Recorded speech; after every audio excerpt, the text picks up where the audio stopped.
Okay. Hello, everyone. Ben here. I'm getting them.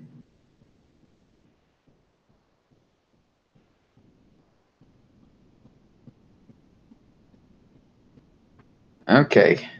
Should be able to pull up live 2018.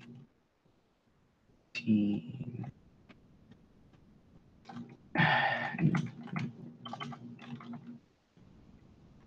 we go. That should do it. Okay, and then needs to go to 2018. Today is June 5th. Alrighty. Ew. Go. Going to. Hey, everybody. I have not pulled up chat just yet. Yes, I have all that. I actually need to. Where's the chat for this?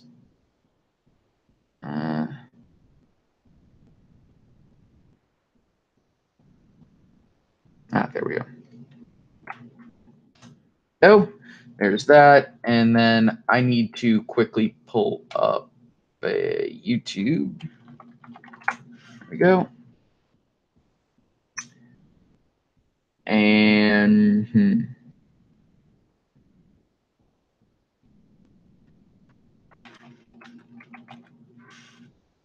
actually, let's just go to my subscriptions. It should be good. Okay.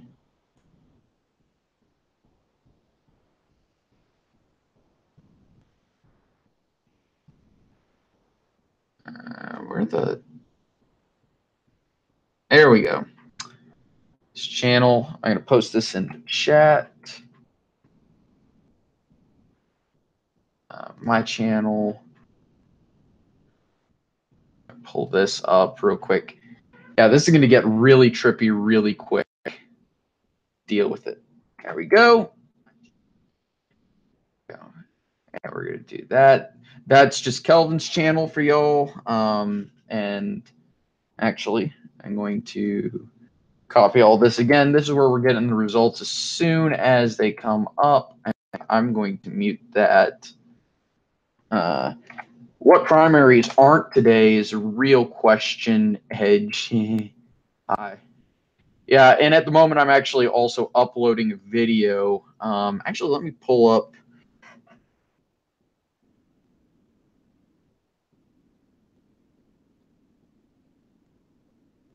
My phone.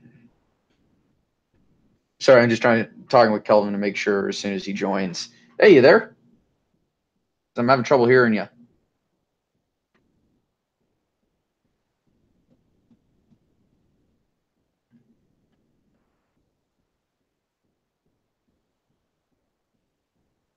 Okay. Okay, Kelvin has joined. He's just muted, and I'm going to. I'm also going to present that to everyone, just to make it easy. And wow, I just had it on my live events. That's hilarious. Anyway, so I'm sorry I gave you all that. Let me pull up chat on my phone. That way I can see this. And I may need to... I should be okay. Said my phone's battery is a little bit low, so I may take a few seconds for this. Let me pull up the chat.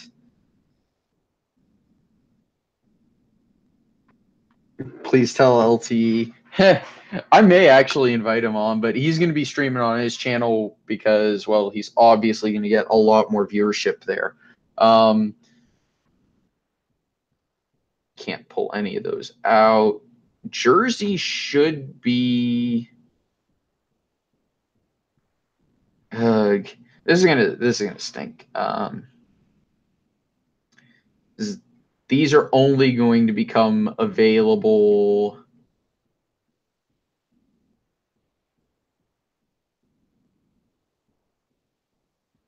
later on. I actually want to look at some other primaries that I haven't covered and haven't really talked about. So let's look at these primaries. Okay, so wow, that is some depressed turnout in Georgia for the Republicans. Democrats were only behind by 50,000 votes, and in the general, there might actually be 50,000 votes to recover from. That said, the Republican vote was a lot more split, and this just doesn't seem like what I would expect. Anyway, House district uncontested, and of course, a lot of runoffs.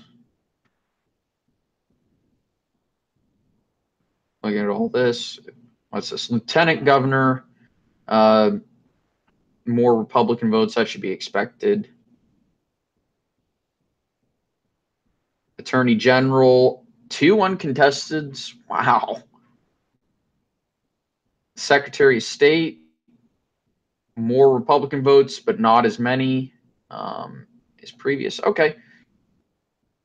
Shows it could be competitive. LTE is going to go live a lot closer to when they actually come out.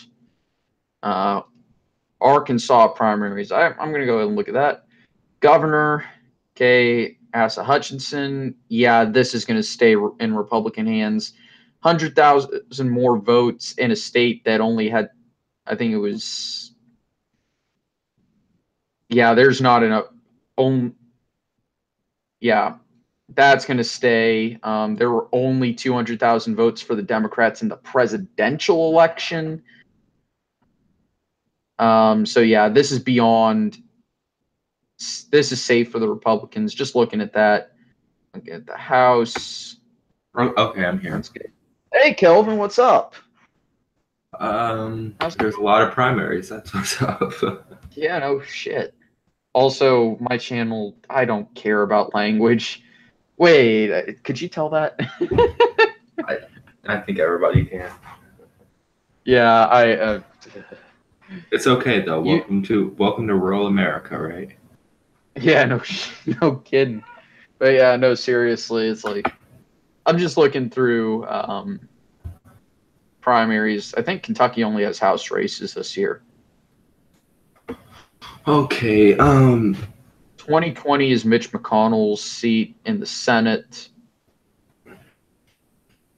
And then they had Texas runoffs.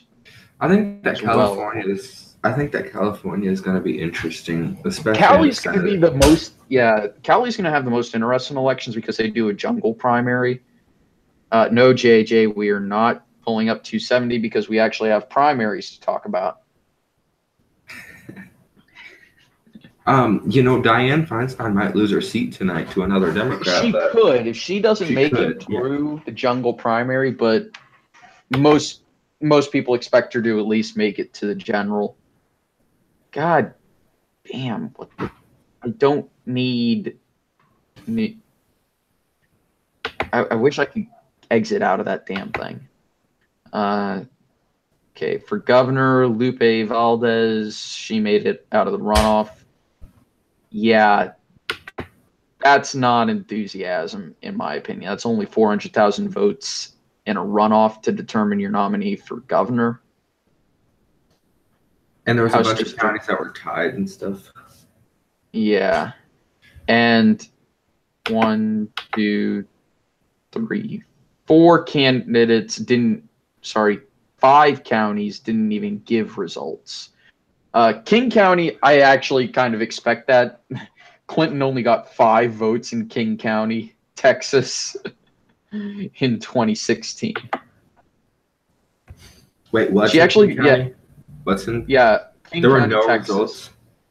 No. Well, and that shouldn't be that surprising. Hillary Clinton got the same amount of votes as Gary Johnson in this county. And of course, this is the county that's famous for the King County Ranch. House District 2. Okay, Republican runoff. Democrat runoff in 3. Okay. I think that the Democrats can take control of the United States House. This Yeah, if I remember, Predicted has them at 20, or not 20%. Sorry, it was 55%. So that's a lot closer than I would have expected it. I would have expected, Predicted to have 60, maybe 62% odds for the Democrats to take the House. I think the Senate is just a bridge too far. Predicted only has them at a 25% chance to win it.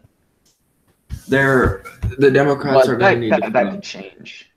The Democrats are going to need to flip 24 to 25 seats, and I think they're going to get a lot of those in California. Yeah, I would expect California to go Democrat for the most part. Because there are a lot of Republican seats in California that I think aren't going to stay Republican. Yeah, but California, again, has that jungle primary, so Democrats could get burned there too. Because there are a lot of Democrats running for a lot of seats. And since only two can make it to the general there, if there are fewer Republicans, that means fewer votes to split. Yeah, it's really weird. It's funny, in the governor's race in California, the Democrat there is actually campaigning for one of his Republican competitors so that he faces a Republican in November. I mean, it makes sense in California. Yeah, I think it makes sense in California to do that. Was he campaigning for Travis Allen? It might be Cox. Is it Cox? And this is why I keep 538 bookmarked.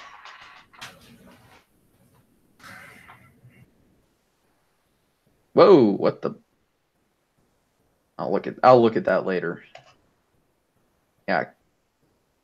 California's jungle primary.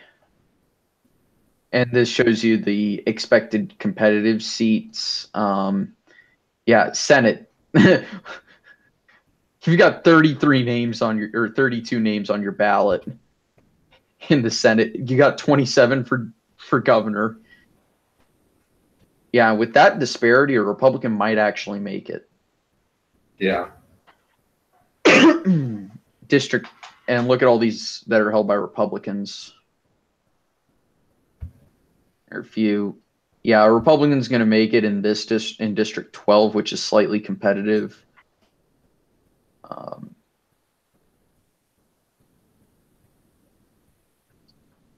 Yeah, this could really hurt the Democrats.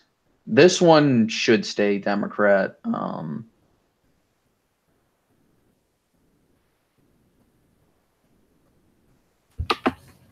Yeah. Who is it?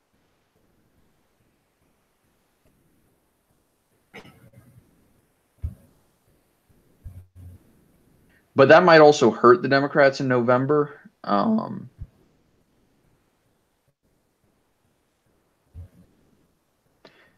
Because if the Democrats were to lock out the general for governor, there is a very good chance that a lot of Republicans just wouldn't turn out, and they would be able to win a lot more races down ballot.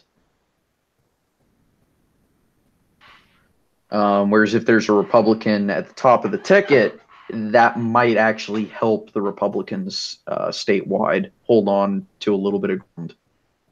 Is there a special election for an election at night for the special election in Mississippi? Let me check.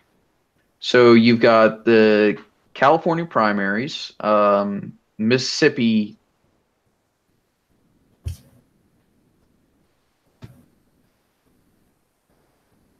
Now, wouldn't it be entertaining if Nate Bolton won in Iowa? So the primaries we have tonight are Cali, Mississippi,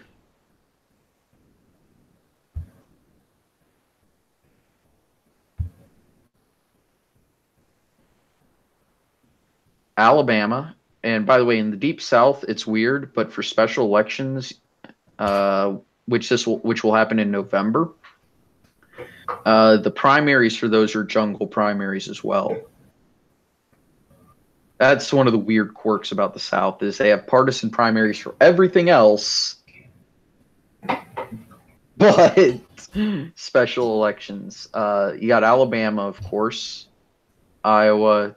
Okay, that's expected. Montana, Jersey. Of course, Robert Menendez is up for re-election. He could get unseated in the primary because of that whole corruption scandal. That's what I was going to say earlier. New Mexico. Do you know all about Nate Bolton in Iowa?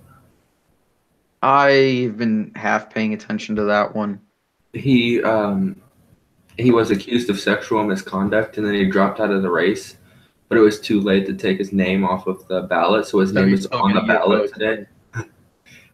Yeah. So I was wondering, what if he won? Yeah. South Dakota primaries as well. That should be interesting.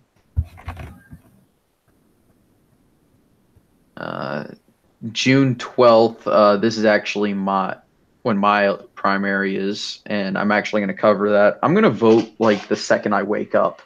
The only reason I vote in primaries is because of local ballot initiatives. I think those are the most important elections to me, is the local stuff, because I think the farther away from a certain location you get, the election matters less and less.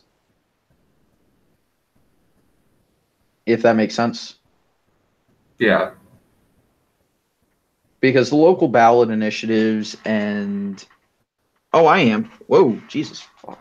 I am. I was just kind of talking with Kelvin.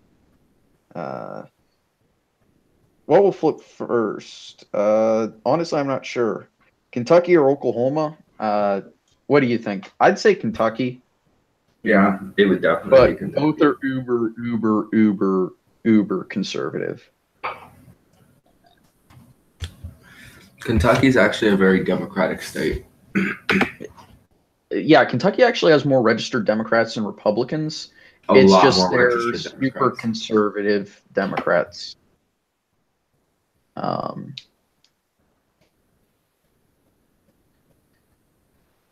see what other primaries are on June 12th. Nevada, Maine, North Dakota, and South Carolina. Okay. June 19, you have Arkansas runoffs. What website are you on for results? New York Times. I put the link in the group chat. New York Times keeps telling me that I need to subscribe. Well, that's some horse crap.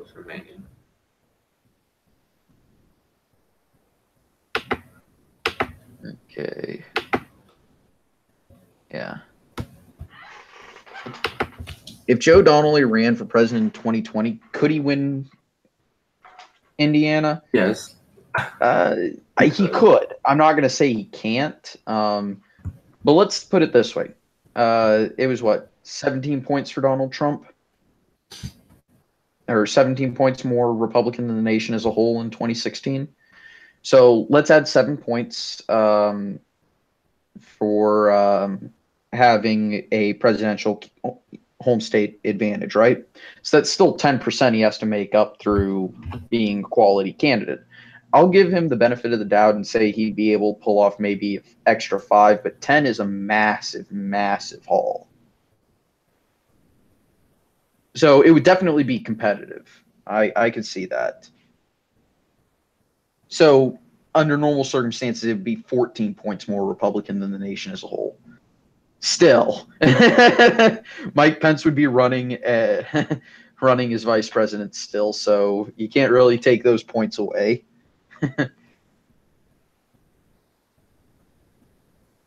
so some actual competitive races.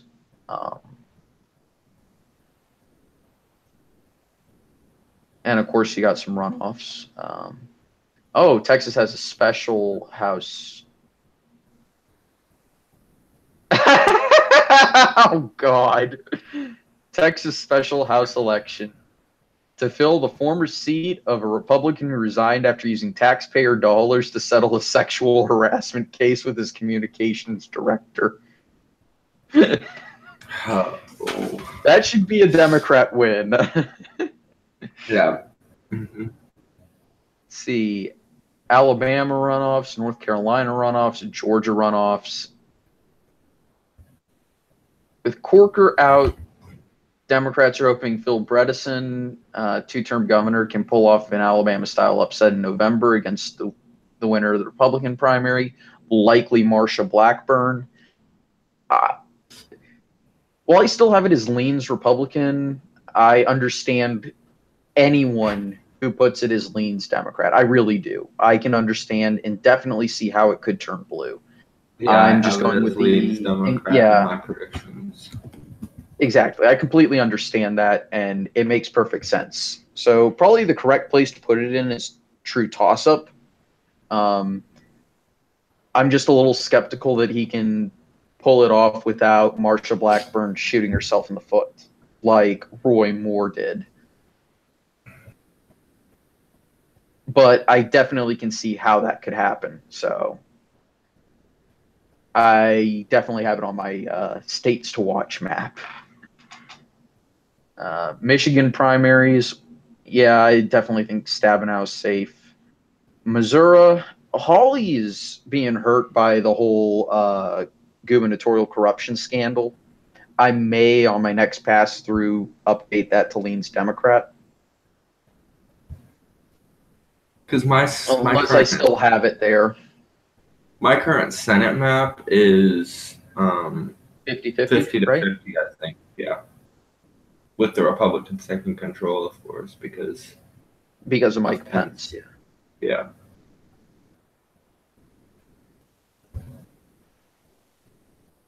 Although I did voice in my video that I was going to watch closely like states like Nevada and West Virginia and Ohio and all that different stuff, because those really are true toss-ups. But West Virginia less so, in my opinion. I don't know the latest poll that I saw. Dean Heller was pulling off a win in that Nevada. was weird. But it was only a point. But it was only exactly. It's within the margin of error. A point or to 3 points. I don't remember. But Yeah, Minnesota is weird because that's August 14th. You just gotta assume that if a candidate is popular or as unpopular as Hillary Clinton can win Nevada, so can relatively popular representative in the state of Nevada. Or senator, I guess. Yeah. Yeah, no, I'm actually skeptical that West Virginia is as competitive as a lot of people are saying. For as much as Joe Manchin's popularity has decreased this year, he's still popular and he's still half Republican in many ways. With Joe Manchin, the thing about him is that people people try to compare the approval, or let's for instance, his approval rating's like 47 or something, right? People try to compare a 47% approval rating in a Republican state like West Virginia to a 47% approval rating in a Democratic state like California, and you just can't do that. Because there's a difference among who's approving of who and who's disapproving. For example, let's see if I can make more sense of this. For example, in the state of West Virginia, Joe Manchin, is pretty relatively popular, and majority of there's not 47% of the state isn't Democratic. So it's not all Democrats, just Democrats that are approving of him. In a state like California, you look at a 47% approval rating, that's relatively low in a state like California. Yeah. Because more than 50% of California is Democrats. So for a Democrat to get 47% in California, That's pretty low for a Democrat to get 47% in West Virginia. I mean, that's relatively good, especially when you're going into a quote unquote blue wave year. Mm-hmm. Yeah, So, that's about where I would expect Trump's approval rate. I'm just looking at the approval rate and seeing if those have changed since I last checked. Also, they updated their pollster ratings. Few changes, but not many. I don't know. I'm really skeptical. I just don't know what to do with North Dakota. North Dakota is freaking weird, man. Yeah, I am completely with you. I am completely with you. I put it leans red, for the reason, I mean, it's North Dakota, but then I can't really use that excuse much longer because you have West Virginia, which, I mean, it's a pretty Democratic state when you look at registered Democrats versus registered Republicans compared to a state like North Dakota. But you know, could the next governor of California be a Republican? No. That's a bit too much. See, it's actually funny because it's actually really funny because I had somebody comment on one of my videos. I don't remember what video it was, but they were like yelling at me that the next governor of California was going to be Travis Allen, a Republican. I'm just kind of like, okay, you can sit there and embarrass yourself in my comments, but God dang it. Shut up.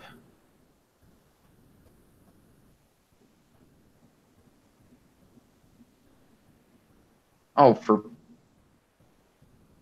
crying out loud.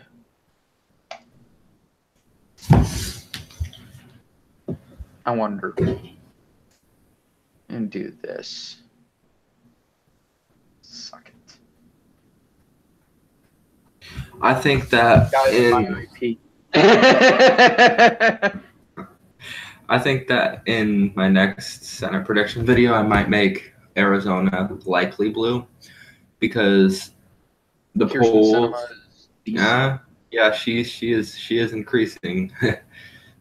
Last time I checked, it was still fairly competitive, but that was a few weeks ago. So, because I'm trying to go through, but I'm gonna start doing it, and I can see her pulling off a 10-point victory in Arizona. To be honest with you, once the general elections get underway, but that might be a bit. It might be stretching it a little bit.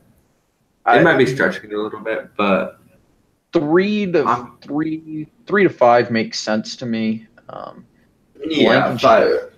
Yeah, looking at West Virginia, Blankenship thinks he's going to run in the general.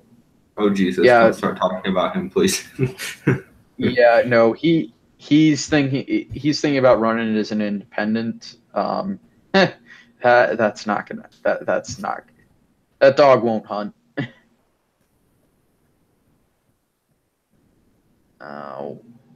What was it? And then I think actually, oh yeah, and a lot of people are trying to say that. Dang, it'll show me. Hopefully, it'll still show 4. People were trying to tell me that Angus King was going to lose the seat. I was like, but I'm not going to turn his seat to the Republicans because no. I don't think Angus King is going to lose his seat. Yeah, a lot of people are trying to say this, the turnout in West Virginia indicates Democrat is safe because more Democrats voted in the Senate than Republicans did. But they need to remember West Virginia has closed primaries, and there are a lot more registered Democrats in West Virginia than there are registered Republicans. Yeah. I actually don't like closed primaries. I think it's Illinois has open primaries. So when you look at how it turned out in the governor's primary in Illinois, there's still pundits who are saying, "Oh, it's just leans," or "Oh, it's a toss-up." It's not a toss-up, not at all. Yeah. Obviously, let's actually pull that up again. Obviously, they haven't been looking too much at. Sorry, JJ.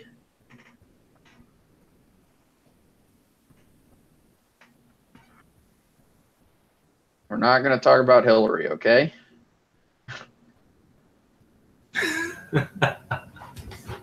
still within 500,000 votes in Illinois in terms of overall turnout. But yeah, no, Illinois is not going to be super competitive. This is definitely not a state I think Rauner can win again.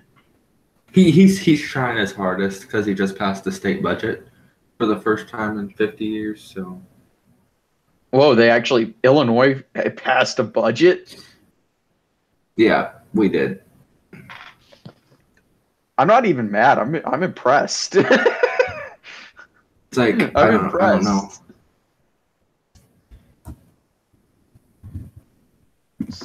What was the? I don't know how a state can go without a budget.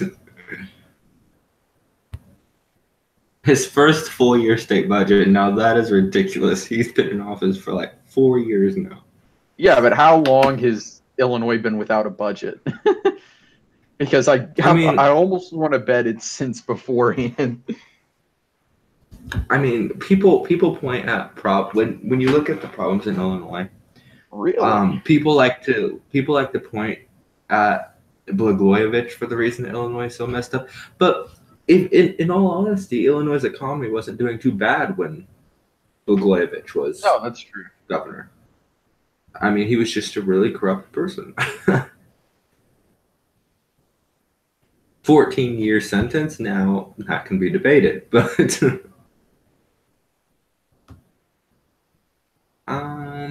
yeah, $38.5 billion spending plan. That's a lot for a state. Yeah, well, Rauner's a lot for a state. Republicans don't like him, and Democrats don't like him.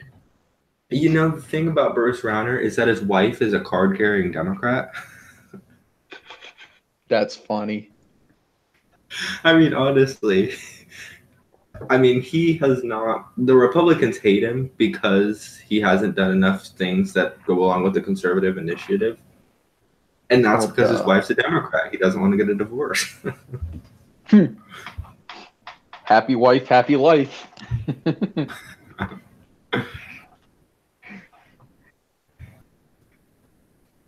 Yeah, man, that would have been.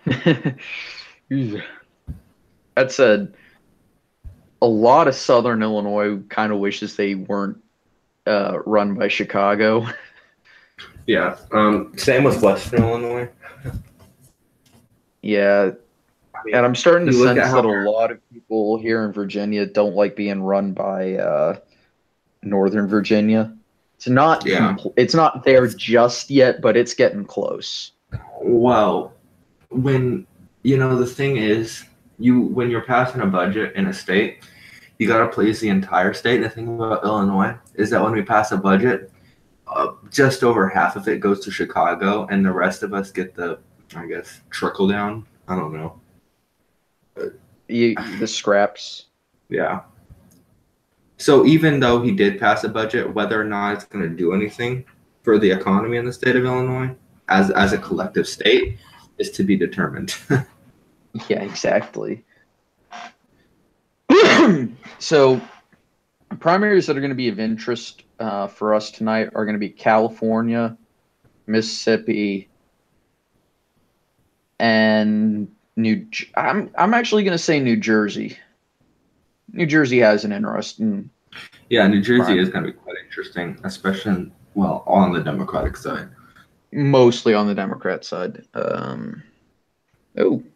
California, three people are running, one Republican and two Democrats, says Ryan, and he's in California, 24.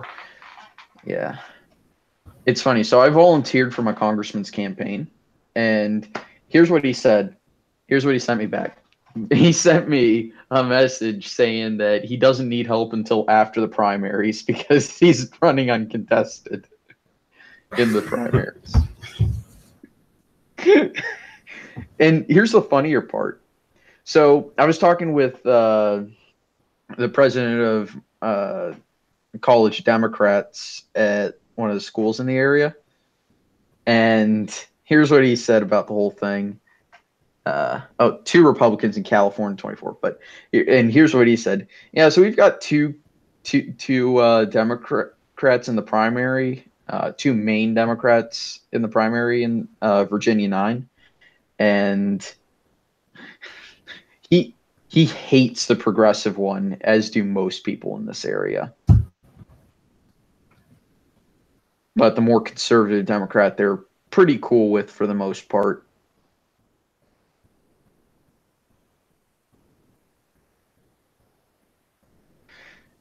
Southwest Virginia is weird sometimes. When college Democrats actively tell the progressive wing to, F off.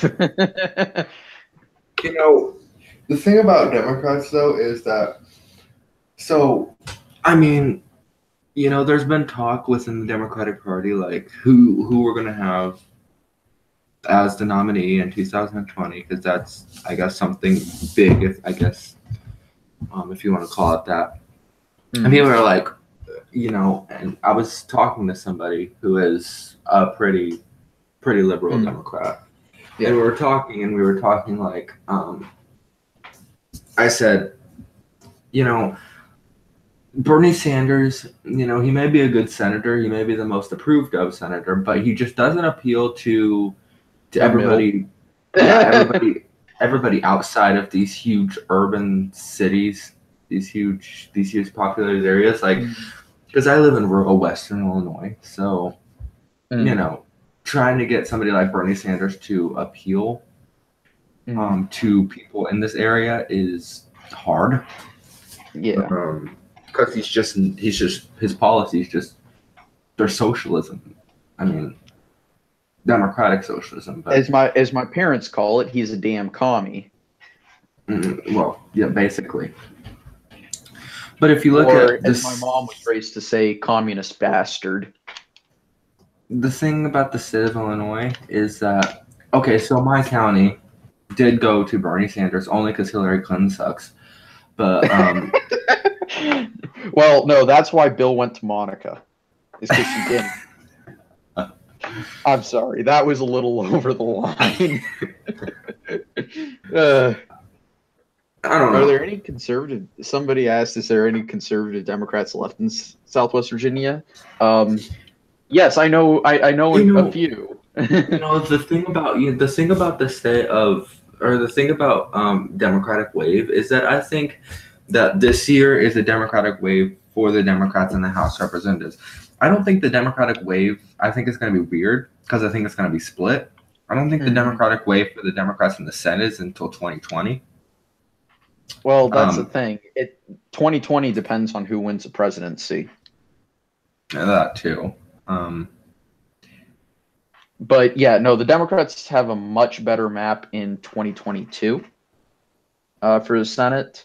2020 is a bit, I don't want to call it wackier out there or anything like that, but 2020 is highly dependent on the presidency. I think it's crazy to think that next summer, in about a year, we'll have the first candidates announcing their candidacy for president. Yeah, that's going to be wild. Well, we've already got one who announced, but no one actually knows who John Delaney is. Yeah, he's not. I don't even think he's going to make the caucuses, the Iowa caucuses. Biden might just run for president, and that will be interesting. That's going to be interesting. I think that Trump would still win against Biden, but Biden is the person who has the easiest road to beat Trump, as well as the most likely road to beat Trump. I think Trump. The only reason why I give it to Trump is just because of incumbency advantage, which is yet to be seen, to be honest. But I kind of I have to go with an incumbency advantage because that truly is a thing in America. Most places hate incumbents. America just can't seem to elect them enough. But yeah, you did a very good job on the Republican Democrat parties in your videos. Oh, thanks. I don't know. I was just trying to evenly represent it because I'm a Democrat, as most people know. But going into it, trying to do the Republicans, I was like, oh gosh, please nobody comment on this video and be like, you're so wrong. No, you mostly hit the nail on the head. The Republican Party tries to be a big tent party, but they're very wacky in many ways. The thing about the Republican Party is they're taking the Democratic losses to a whole new level. And in the future, I don't know how far in the future it'll be, but in the future, it's going to come back to bite them in the butt. I mean, but and you have to give credit where credit is due. The Democrats do it too when they win elections. They did it when they won the Senate back in the Obama presidency, and it came back to bite them in the butt. Yeah. Who would be Republicans making the same mistake? Yeah. So someone's asking who the next Senate Majority Leader, who's a Democrat, would be. Well, the minority leader is Chuck Schumer, so that would make sense, right? Because he's technically got seniority. The next Speaker of the House is up in the air because a lot of these moderate Democrats. Yeah, because when I spoke to my representative it was a couple weeks ago now, a month ago maybe. She said a lot of these moderate Democrats who are running for House in all these battleground states and all these battleground districts, they're saying that they won't vote for Pelosi for Speaker because they need to win their elections and people hate Pelosi. So, she might not even run for Speaker if the Democrats take control. Oh, come on. You know she will. She knows that nobody likes her. She may be stupid, but do you think that's going to change? As most of us Democrats call her, she may be stupid, but she's not stupid. Yeah. No, it's yeah. From what I can tell, though, a lot of the, I don't want to say contentiousness from 2016 has kind of dissipated, but it seems like tensions have fallen a little bit. No, Ben. We will not get another president with facial hair. You know I would love that. Because if I ever ran for president, you know damn well I wouldn't shave. Yep, and I just and I just signed my death warrant as a political candidate. People just like their presidents to have fresh faces so they can see their face. And most of the presidents who get elected are too old to have facial hair because it all just, It'd fall out. Yeah. Bosley for men. Facial hair edition. Oh man. But so what have you been doing now that you're done with school for the summer, right? Yes. Okay. What are your plans for the summer? Just relax, or besides volunteering? Of course. Yeah. Because I have this organization that I started that I'm co-chairing, I guess, that gets students more civically active in the community. So that's one thing that I'm doing this summer. The second thing that I'm doing this summer is I'm going on 2 vacations. I'm going on one to Wisconsin to go fishing, and then I'm going on the other down to Missouri for a family reunion. Mm-hmm. And then I'm doing this band sing every Wednesday. It's a community band in the community right next to us, right next to Galesburg. And then headed into July, I'm going to start band camp for marching bands for school. So needless to say, a busy summer, but. Well, since you're doing band, I'm just curious, what instrument? Euphonium. Okay. Yeah, no, for me during the summer, besides volunteering, and hopefully I'm going to try and get into a paid gig, but most of my summer is going to be spent at the bowling alley. A paid gig for what? For the congressional campaign. But yeah, I'm going to be spending most of my summer at the bowling alley, and I may try and get a job at my guitar store. Yeah, if Republicans retain control of the House of Representatives, it would be probably Kevin McCarthy. Steve Scalise, maybe, but I think it would be Kevin McCarthy. Yeah, at the end of the day. Basically whoever has the most seniority, because now that Paul Ryan's gone, he didn't have enough balls. He was going to lose the seat anyway. I don't know. Yes. That I could see that, but yeah, no. Steve Scalise, as much as I hate saying this, the only reason he'd be competitive in running for speaker is because he got shot. Yeah, I mean that's true. Because no one really wants the thing that is the most disgusting about Congress is that their approval rating is like 15%. I mean, come on. Like, you are. I mean, there is no reason. Someone made a joke that you're getting rid of democracy correctly if your approval ratings have never been lower, but incumbency rates have never been higher. Yeah, that's true. Or you're that's abusing true. democracy correctly. But I think it's crazy that here we have a Congress that is Republican controlled that has a 15% approval rating. Now, I'm not saying that's either Republican or Democrats, because it is both of them, and it's their inability to work with each other because they hate each other.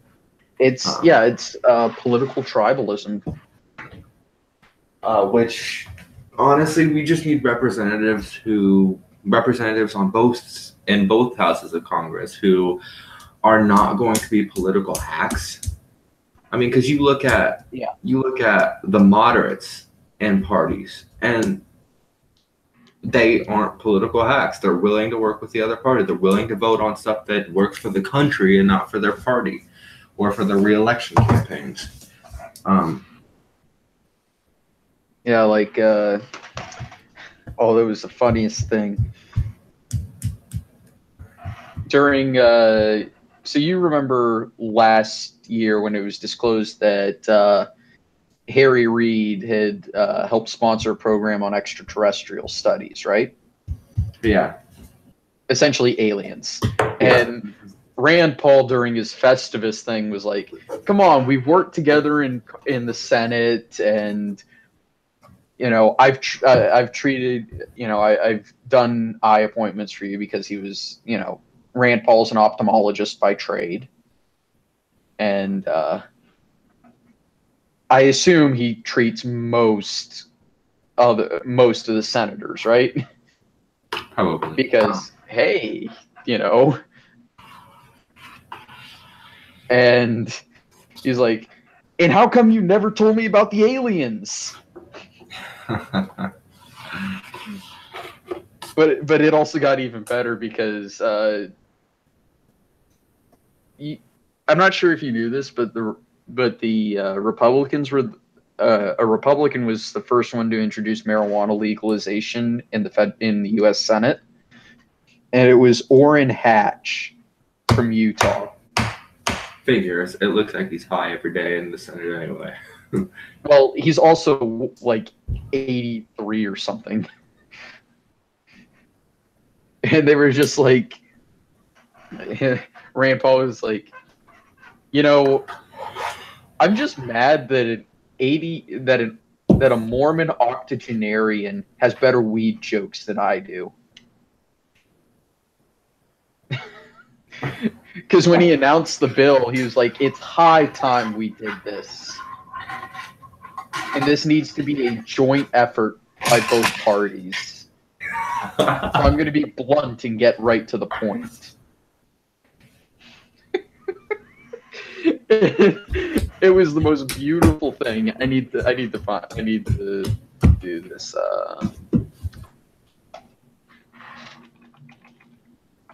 Orrin Hatch. There we go. Orrin Hatch. I misspelled his name. Screw it. Yep, exactly. He's 84, so he'll be 85 next year.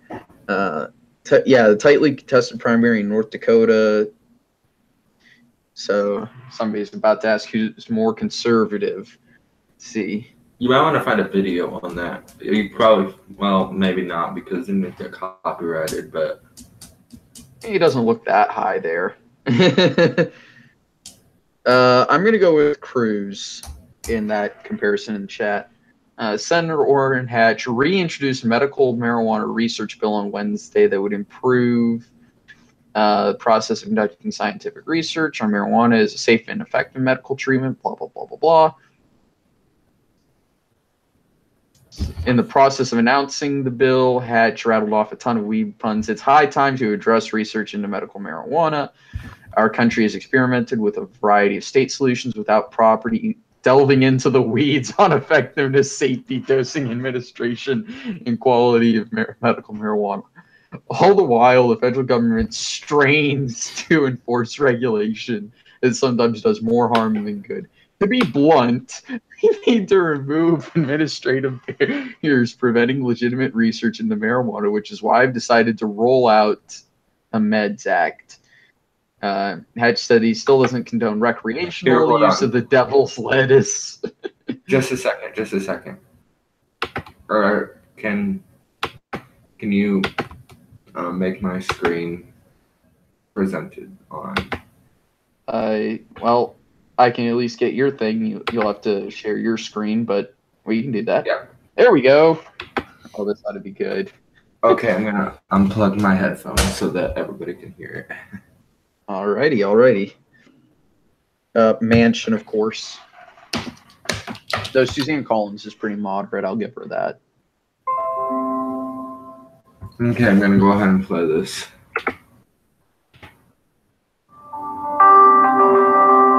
I am joining Senator Schatz today to introduce the Marijuana Effective Drug Studies, or Meds Act, which has the potential to benefit millions of Americans suffering from a wide range of conditions, including cancer, severe epilepsy, post-traumatic stress disorder, residual effects after a stroke, or chronic pain. Mr. President, it's high time to address research into medical marijuana. Our country has experimented with a variety of state solutions without properly delving into the weeds on the effectiveness, safety, dosing, administration, and quality of medical marijuana.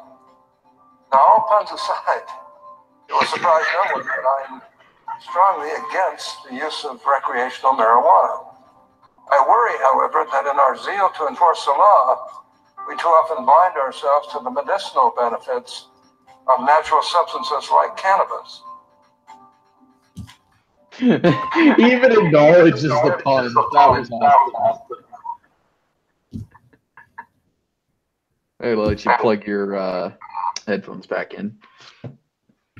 Yeah. No, Susana Martinez is not going to be reelected. She's a governor of New Mexico.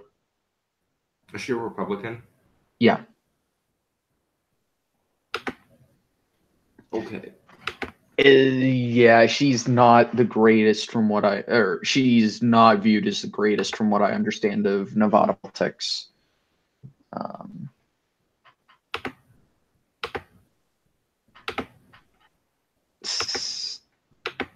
Give me just a second. If you can pull up like New York Times or something. Me? Yeah. I can't pull it up because it says I need to pay. Yeah.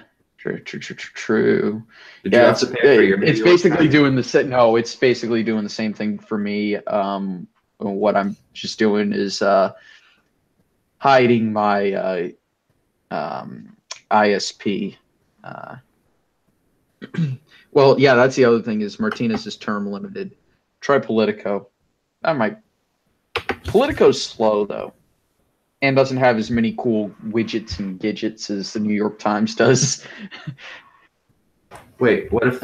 Wait, what did you do to get it to disappear? Ignore my. There we go. Oh, there we go. I'm just gonna pull up 538 because they're gonna have a chat on it. I'm gonna pull this article up. Now, be quiet.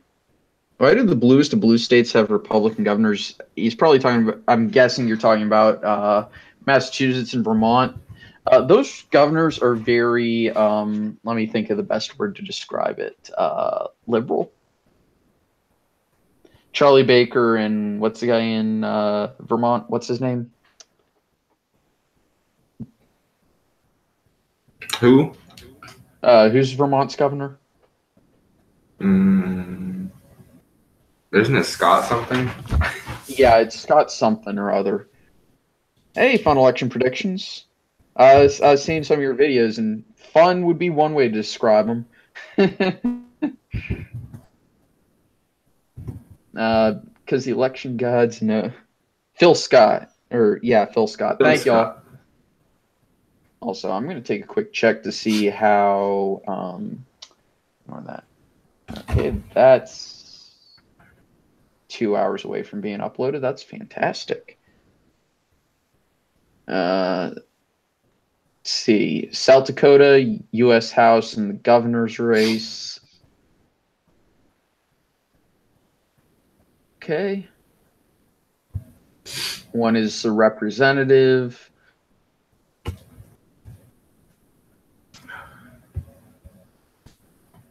Kay Ivey. She's older than dirt, running for re-election, don't you think? That's one way. Yeah, I would agree with that, Kelvin.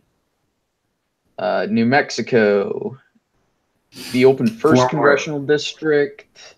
4 more years of dust running the state of Alabama.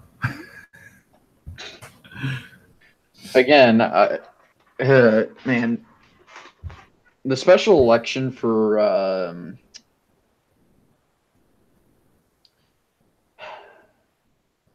what's his name? The Attorney General. How am I blanking on this? I know who it is. Jeff Sessions. Thank you. Anyway, the special election for his seat in Alabama, I really did not like that race. Not because of who won or anything like that, because I knew Alabama was going to get screwed over. Because they were either going to get someone who doesn't represent their political viewpoints,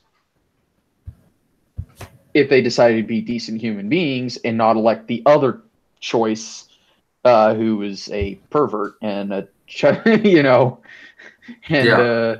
diddler. So yeah, no, they were kind of hosed either way. Let's go on a commercial break. Yeah, because I need to get some water and just kind of relax. So I'm going to post up. You can actually watch. You know what I'm going to do? I'm going to pull this over to here. That way you can watch my video being uploaded. God, that's terrible. Well, actually, hold on just a second. In replace of that, Nyan cat. let's put up live stream for one of the news sources. Put up Fox News so everybody can have a laugh. I don't want to get copyright striked. Yeah, don't get copyrighted.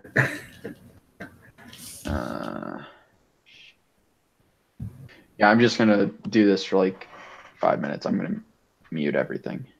Anyway, see you guys in like 3-4 minutes. Peace.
Hello. And Hello.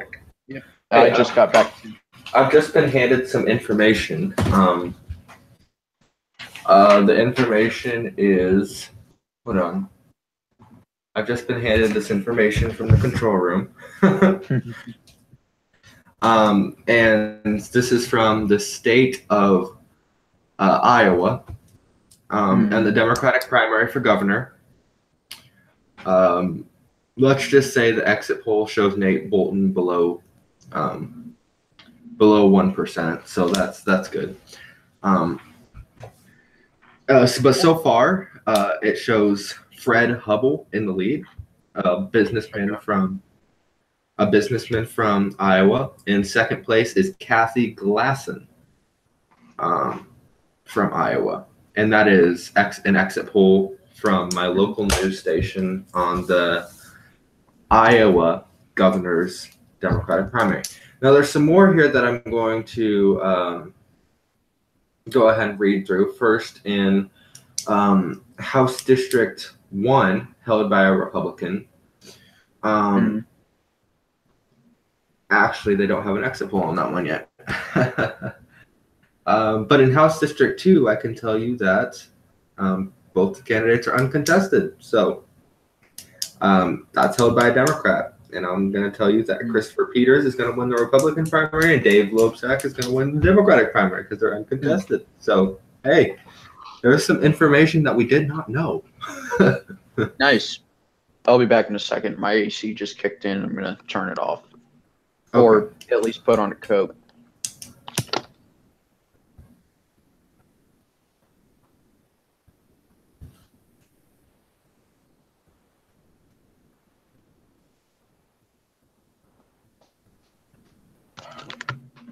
I'm also getting an exit poll from a friend of mine from the state of California.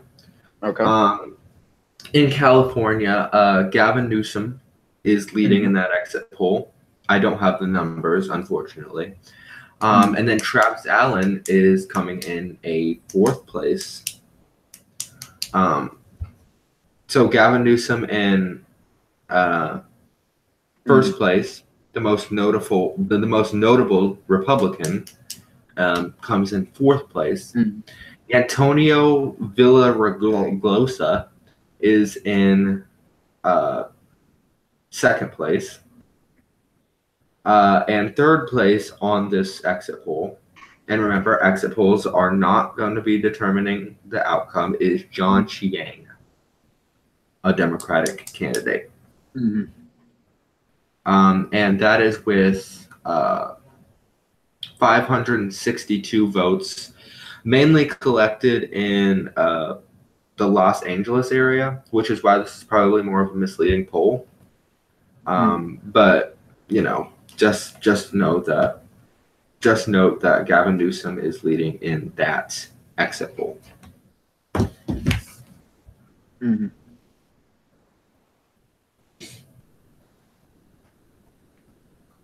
So those are some interesting data things that we can have to talk about now.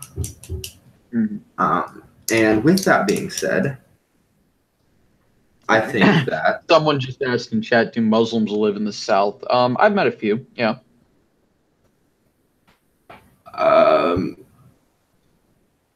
Most of them good people. Let's just discuss a second, if we can. I want to discuss the United States Senate election and the candidates that are in that. There's a lot of candidates, but the most notable candidates in this election are Dianne Feinstein, the incumbent, and Kevin De Leon, also a Democratic candidate who was in that election. We talked about this briefly at the beginning, but let's come back to it briefly. Can Dianne Feinstein win the United States Senate race? Or, sorry, can Kevin De Leon win the California United States Senate jungle primary and unseat Dianne Feinstein, the incumbent Democrat, who is 82 years old? A follow-up question for that. Before we answer that, a follow-up question to that. Are California Democrats ready for a more liberal and a more younger United States senator like Kamala Harris to be in the Senate. Well, in theory, yes, but we don't actually know. I think the chances of Dianne Feinstein getting unseated are low, but It's possible. There's always that chance. Yeah, there's always that chance. I don't have any exit polls from the California U.S. Senate race, unfortunately. But it's an interesting one that that New York Times mentions in its explanation of the Senate election, that there is a chance that Kevin De Leon can pick up that seat. Well, pick up the primary from Dianne Feinstein. And if he does, that'll be really interesting. Well, speaking of one of the other Senate races, Ted Cruz was asked if he agreed with the president that the president could pardon himself, right? Yeah. And he was silent for 18 seconds before he said, "That's not an issue I've studied." Ted Cruz is a constitutional lawyer. You'd think he'd have an answer for that. So let me ask you that question. Do you think that the president can pardon himself? No? Oh, thank God. Because I thought you were going to be one of those people that's like, yeah, he can pardon himself. He can't. No, that's a conflict of interest. Yeah. Now let's talk about guns. Just kidding. I was about to say, I mean, it's not like I've just about finished building an AR. Oh my God, an assault rifle. I mean, I figure if I'm going to own one, I should at least learn something and build it. Yeah, I don't know. I think that there's like more restrictions on wood furniture that makes it less scary. Oh, hold on. I got numbers from the U.S. Senate race or the U.S. Senate race in California for exit polls. Oh, I did not read that. Dianne Feinstein leads.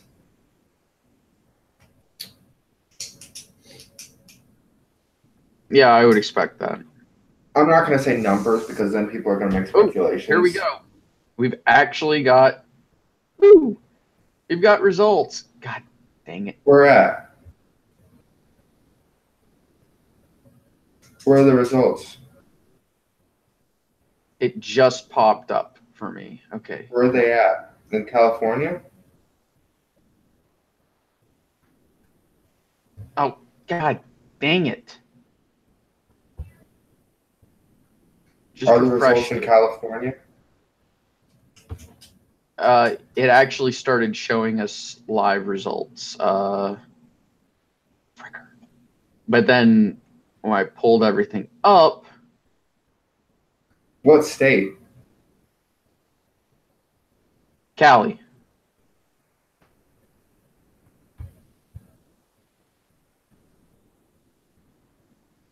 I don't see any results. What in tarnations? Okay. Oh, dang it. And my screen says first results expected around 11 p.m. Eastern time, which it's only 7 p.m. Eastern time. Oh, that's not what I meant to hit. Here we go. There we go. Finally getting some results, or maybe not results, but California hasn't shown any votes yet. We'll get to that. Let's look at Jersey. First, yeah, it's now saying first results expected around 8:20, so that's an hour. Mississippi expected at 8:30. Iowa 10. Iowa says 10.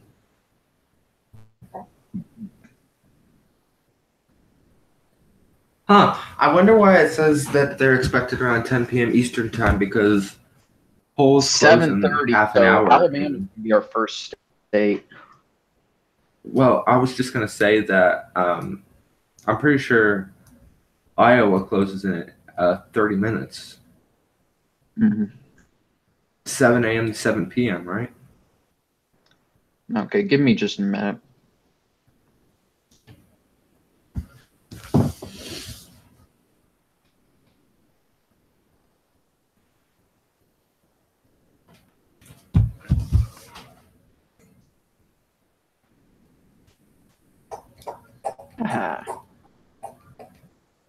So Alabama's going to be our first state where we're going to get results, and then Mississippi. I'm gonna be like, well, we should be getting results from Alabama now. Indeed, we should. And well, it's gonna be a couple minutes before they come in. They gotta count the votes. The polls just closed, didn't they? No, they closed at 7, didn't they? I think so. Oh, so we should be getting results soon. I'll be like Wolf Blitzer. It is now the top of the hour, and we have now a countdown clock to the next countdown clock to the next countdown clock. We are breaking news. A cat has just climbed a tree. We're getting this information out of West Virginia. This is breaking news. Remember. I don't intend to live stream on Sunday. I need to prepare for league bowling because that's one of the things I do.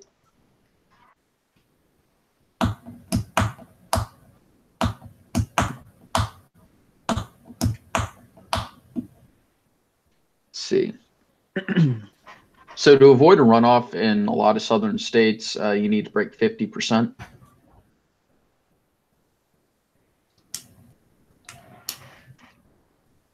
Now, I expect most Democrat votes to be along this corridor around Montgomery.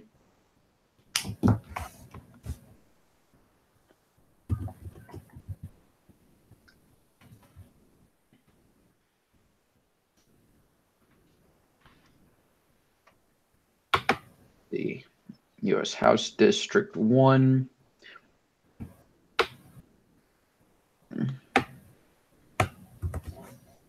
Primaries for the other House districts, all 7 of them. Lieutenant governor.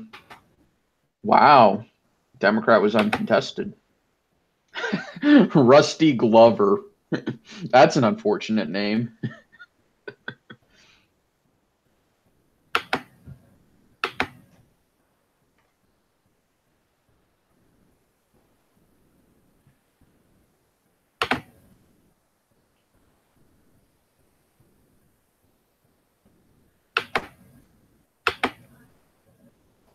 So we have 27 minutes until the next poll closings, which will be, hold on just a second, I need to double check that.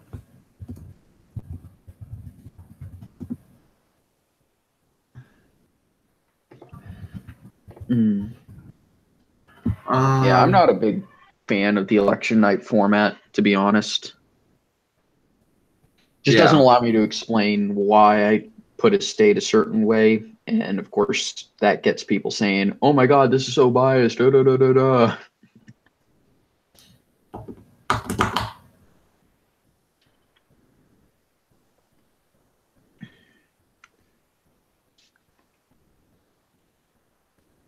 Oh no, Alabama's polls close in about 27 minutes actually. Oh. First polls close at 7 p.m. Central Time. So 26 That's minutes. weird. They expect some results, well, 3 minutes ago.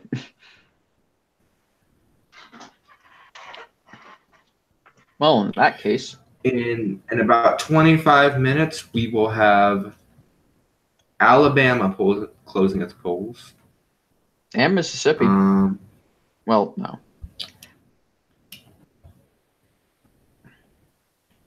It'll be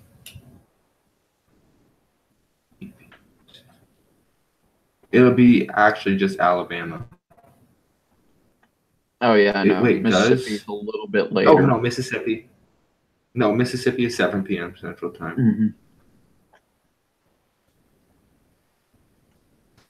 So Alabama will be closing its polls. Mississippi will be closing its polls. New Jersey will be closing its polls. Oh yeah, true.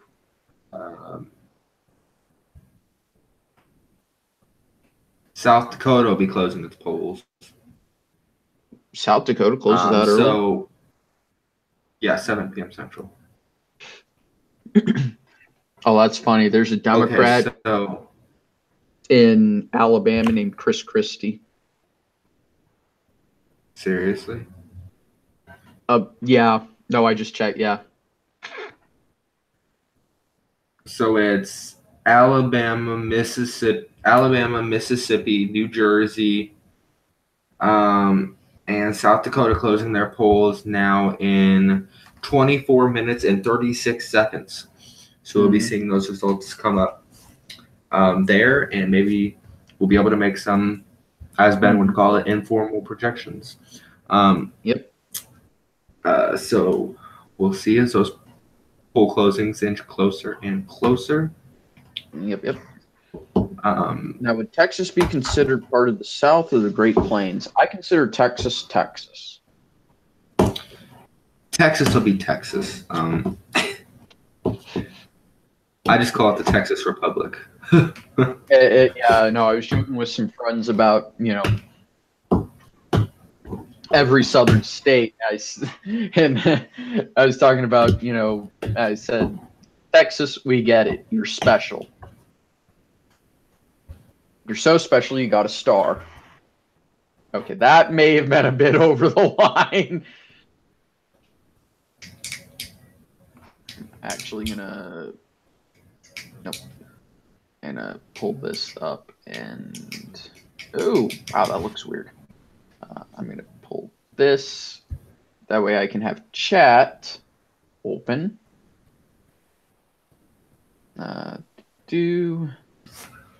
Because that would be nice. We can now project that Donald Trump will be the next president of the United. No, just kidding. Okay, good. That's muted, and let me pull this up. Obviously. There we go. And there we go. There's chat. Can we be CNN?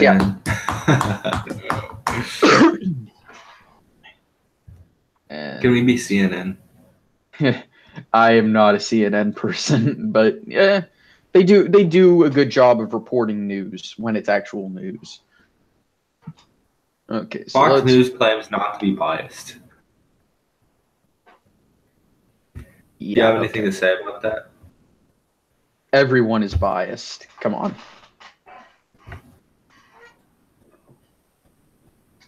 "22 minutes until the first poll closings. Maybe we'll be able to make some projections chat up here. on my computer. Give me can you hold the floor for like 3 minutes while I put my phone on the charger? Yep. Cool. California. Remember, this is a Christian live stream, so. Oh yeah. Okay. California will be closing, or not California, but the first poll closings will be in 21 minutes now. Maybe we'll be able to make some projections. The most interesting race that will be called, some of the most interesting races that will be called in this poll closing will be the state of New Jersey is one of them. It closes at 8 p.m. Eastern Time or 7 p.m. Central Daylight Time. Obviously, in New Jersey, we have a Senate race that's going on there.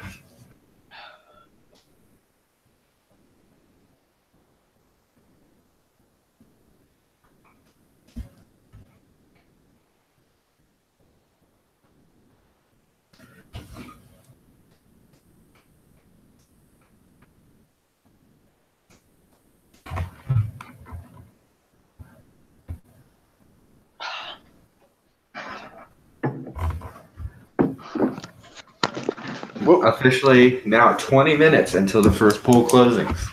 Yes, indeedy. East Texas is South, West Texas is Southwest, North Texas is Great Plains, and South Texas is I don't know. That's accurate. Yeah, that's mostly accurate. South Texas is Mexico. South Texas is the only reason why I even knew how to speak Spanish at one point.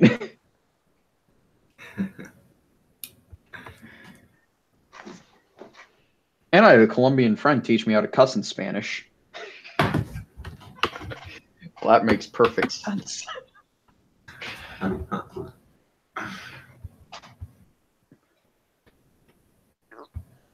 Iowa will be closing its polls in about an hour. As Ben would call it, Missouri does not have a primary tonight, even though it's I get pronounced so much shit in the comments every time I say Missouri. even though it's pronounced Missouri. Not if you spent most of your life around Tennessee. Now, Ben would also say that he ain't gonna care what people say. Obviously, he isn't going to care what people say, but we'll give him. Obviously, we know that Bama has a primary tonight. Sorry, that's Alabama. And KIV. As long as you don't say Roll Tide on this stream, I think we'll be okay. KIV, obviously, the box of dust that is sitting at the governor's desk in Alabama, is fighting for re-election. So, actually, no, I'm not going to tell. That's over the line even for me. It was about this. I'll post in the chat the joke I was going to make. Just the group chat. Which group chat? The one on Google? On the Google Hangouts, yeah. Or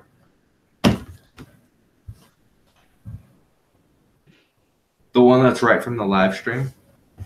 Yeah, the group chat that's on the call that we're streaming. They won't see it, trust me. Now they're all going to be curious.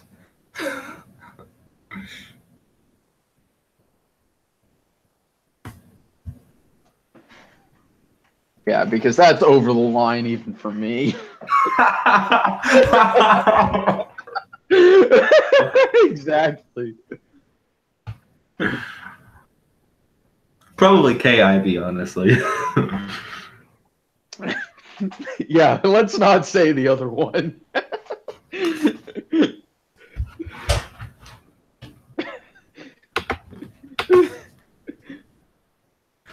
If you guys didn't know, Mitch McConnell is finally getting his neck circumcised. He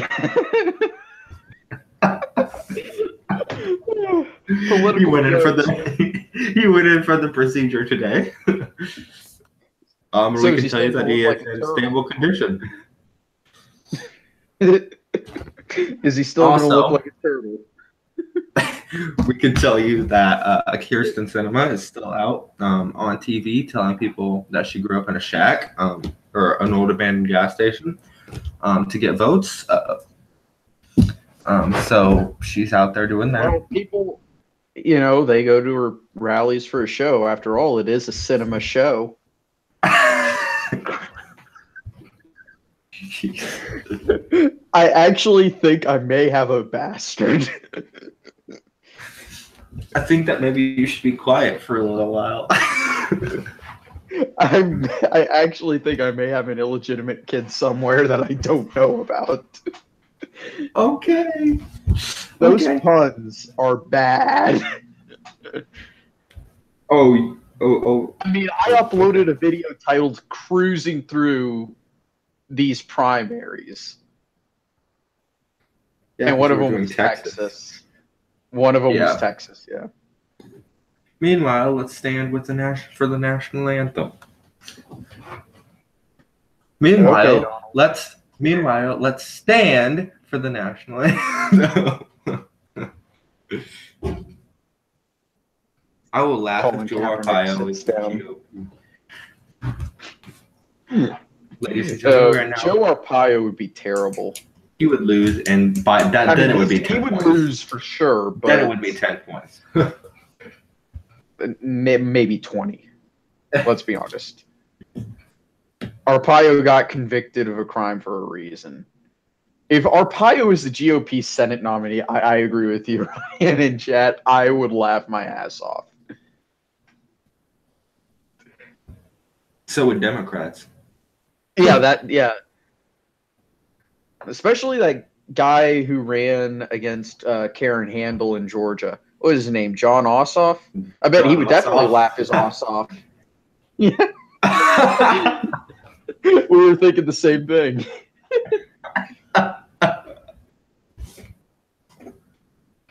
Okay, we're done here. Okay. Yeah, you thought you were listening to a serious political commentary? No, we're just here to make puns about candidates. Meanwhile, 14 minutes until the next poll closings. I'm Wolf Blitzer, and we'll see you next time. And yeah, speaking of Democrat I'm primary. Wolf Blitzer. So I'm Wolf Blitzer, and I have a monotone voice for a reason. We have 14 minutes and 34 seconds left until the next poll closings, and that is going to be in the states of yeah. Okay, continue. yeah, so who's the favorite for Democrat nominee for governor in Bama? Alabama. Alabama. Sweet home Alabama. Yes, we all know Leonard Skinner. I can actually play that song. We know him in Illinois too. You know, we're not not northern. Yeah. So What if- I think I'm going to take the fields in the Democrat race.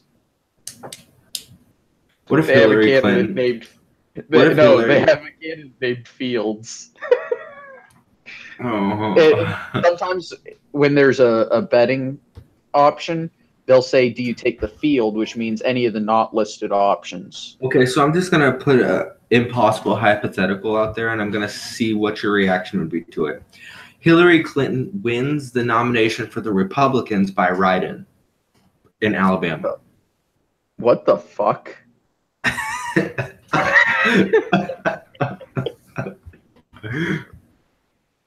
Yeah, that's my reaction. Is what the fuck? Who do you think would win at that point? Not Alabama.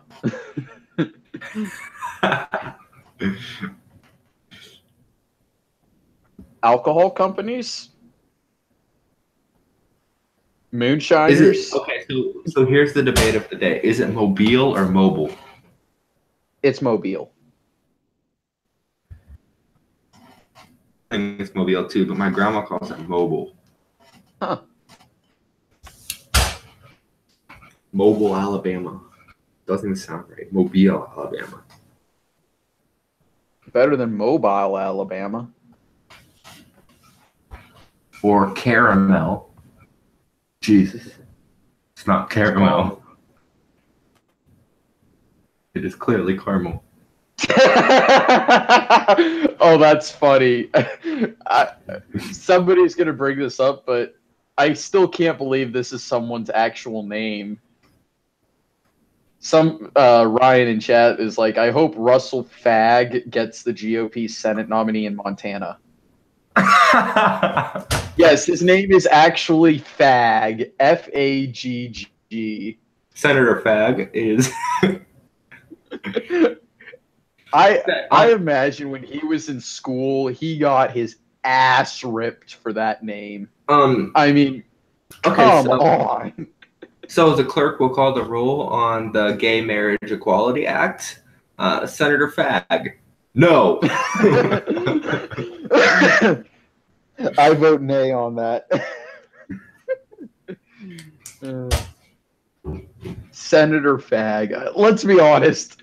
I would, as much as I like voting for candidates I actually believe in, I'd be tempted to vote for him just because that would be the funniest damn thing ever. I think I spent a good 5 minutes laughing when I was covering Montana because I couldn't believe someone actually had that name.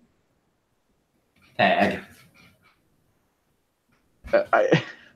So imagine somebody walking up to him in school like, "Aren't you a fag?" And he can't answer no. He's got to say, yes, I am a fag. I mean, come on. You are a really tall fag. You're a really big Or if fag. he put on a few pounds, they could say he's a really big one. You're a really big fag. I know, I'm the biggest fag.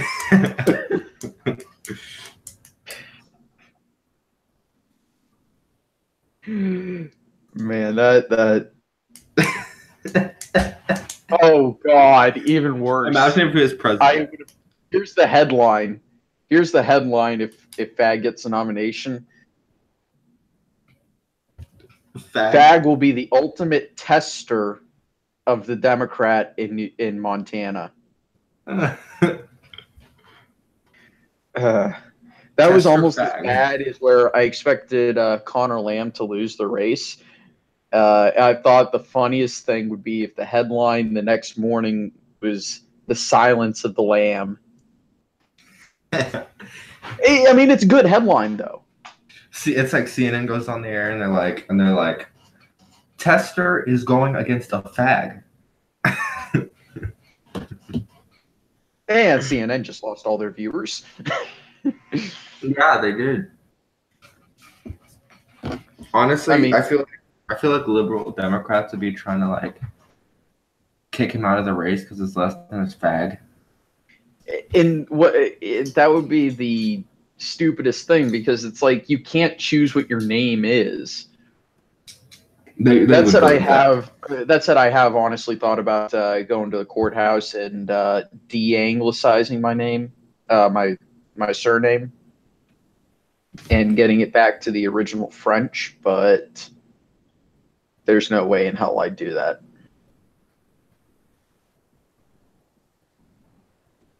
What would it be in French? D-U-B-U-C.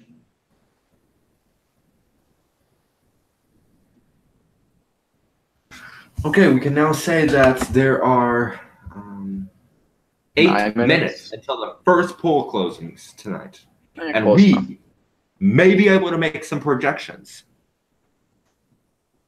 And we now have new information. I've just been handed this piece of paper. Yes, Mitch McConnell is finished with his neck circumcision. His neck is Nancy Pelosi is getting a robotic heart so she can live forever.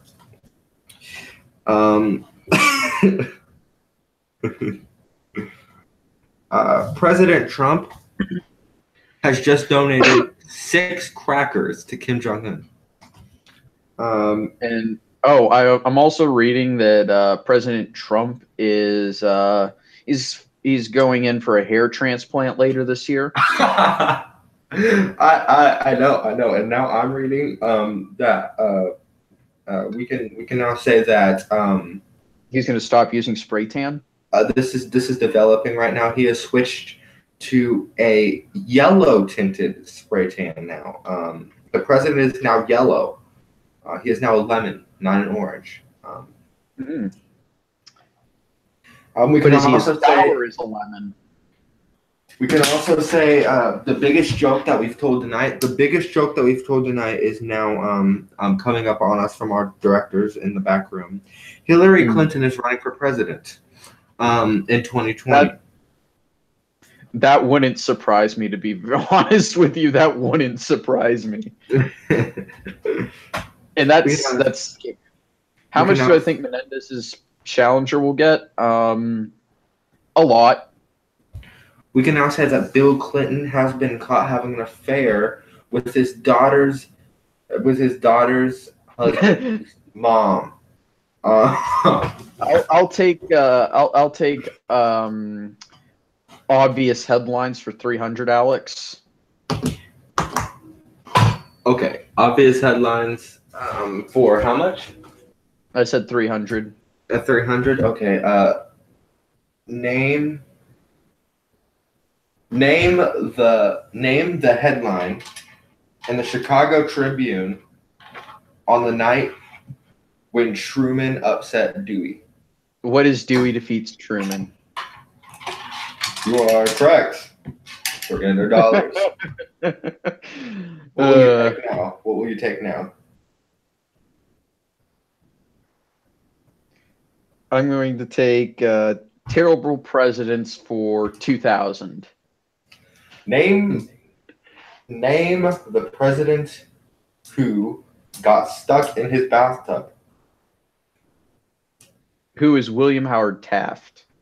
That is correct. What was that? How much? 2K. It would actually I be was 200. I was tempted to answer Grover Cleveland, but no, Grover Cleveland is the one who had brain cancer surgery through his mouth so that no one would know about it. Yeah, and the best part is he went out to sea with like 6 doctors on a boat called the Oneidas. Oh. And the best here's another good part about it. He didn't even tell his vice president. Did he tell his wife? I think so, but I mean, okay. What's your next topic? no, I'm trying to remember who. I think it was also Grover Cleveland who had an illegitimate child with one of his mistresses or some county clerk or something like that. And Republicans would show up to his campaigns and shout, "Ma, Ma, where's my paw?" Oh wow.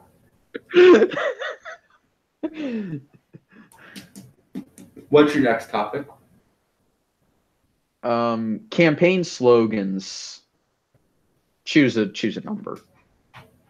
For 500. Okay. Okay. Name the slogan of John Tyler. John Tyler never ran, but he was part of William Henry Harrison's Yeah. Harrison. Name it. William Henry Harrison's campaign. What is Tippy Canoe and Tyler 2? There was a song about incorrect. That is incorrect. We are ruling that incorrect because it is Tippecanoe in Tyler 2, not Tippy Canoe in Tyler 2. Fair enough. So pronunciation matters, right? Okay, I will be choosing the next one for you, and that is Traders for 500. Name the group of states which seceded from the United States in the 1800s.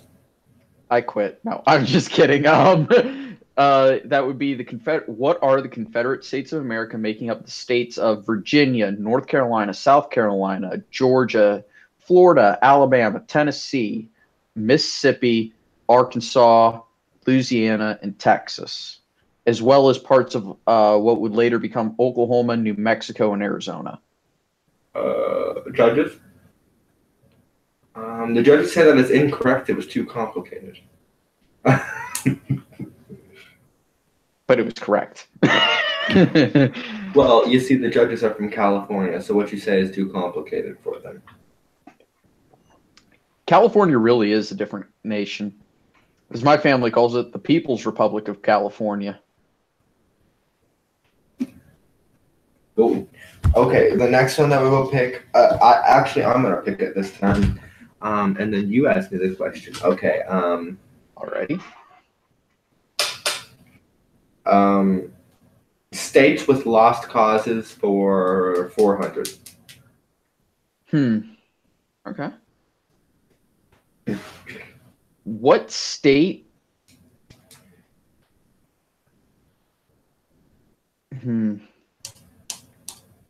Okay. What state had a massive secessionist movement and in some places still accepts Confederate dollars?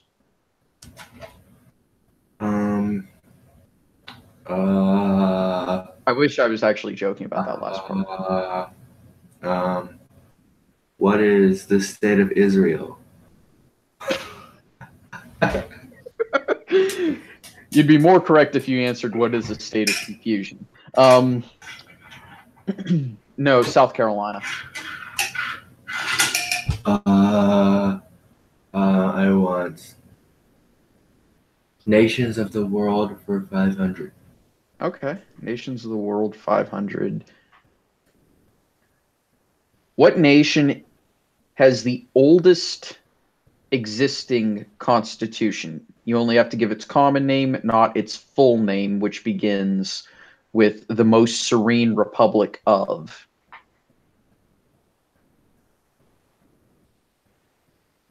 Greece. Wrong. San Marino. That's just dumb. Meanwhile, we have 13 seconds until the first pool closes. We may be able to make a projection. 9. Oh, damn. 7, I should have asked technically 4, what is the government. 2, 1. It is 7 p.m. and we have 8. Pool closing. Or, well, 7 for you. 7 p.m. Central Time. On the East Coast, it is 8 p.m. Page, and let's see if we got any results. Nope. Actually, we do have results. They've named Kay Ivey the winner and Sue Bell Cobb the winner. Obviously, no, kidding. But, you know what I should have done? Is I should have. What? The question I should have gone with is, when correctly explained, technically the government of the government of this nation is correctly described as a mortocracy or rule by the dead. What is that? North Korea. Oh. Because technically the president of North Korea is Kim Il-sung, who has been dead for 20 years. Do you know they hold elections? I'm serious. They have one in 2018. They have one in 2019. Yeah, okay. I'm serious. Look it up. Kim Jong-un is going to win. He had a challenger last election cycle that had 2.8% of the vote. Well, duh. He's dead now. He's dead now. And so are the 2.8% of the people and the 4 generations of their family. No, you know what's really funny is those videos they do with not funny, but they took some North Korean defectors who actually managed to survive escaping North Korea, and they introduced them to American barbecue. And they actually went through a lot of the different styles. They went through KC, Memphis, Carolina, and they even covered Alabama white, and of course they covered Texas. Here's the thing. The Alabama Workers' white Party. Not barbecue. It's basically actually I'm not going to say what it is on live stream, but it's not something I can describe in polite conversation. The Workers' Party has 607 seats in the parliament of North Korea. The Social Democratic Party has 50 seats, and the Chondoist Chongu Party has 22 seats. Yeah, something tells me that's propaganda, and their government is not that. Oops, god damn it. Wait. Oh, darn. I was hoping they'd let me get by with it. But I can do this. Haha. No, actually, the Workers' Party has been losing seats since 1998. Something tells me they don't actually have free elections. Something tells me they do once Trump talks to them. Yeah. Believable. Yeah, apparently I've been pronouncing this guy's name wrong. It's not Bob Huggin. It's Bob Eugen. I don't know why I called it Huggin. Called him Huggin.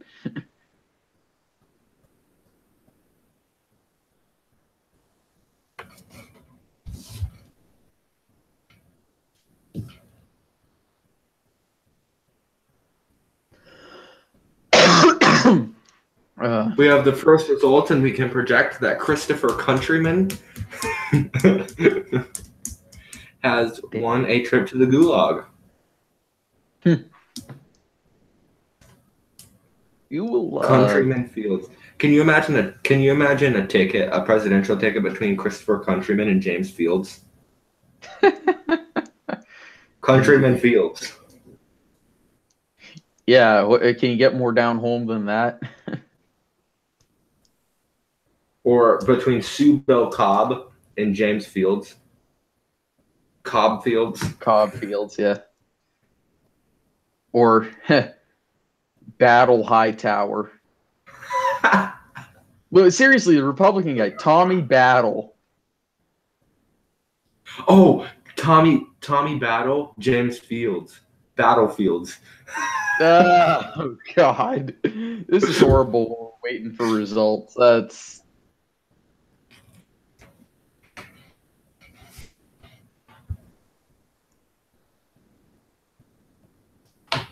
Typical new and Tyler 2. Typical new and Tyler 2.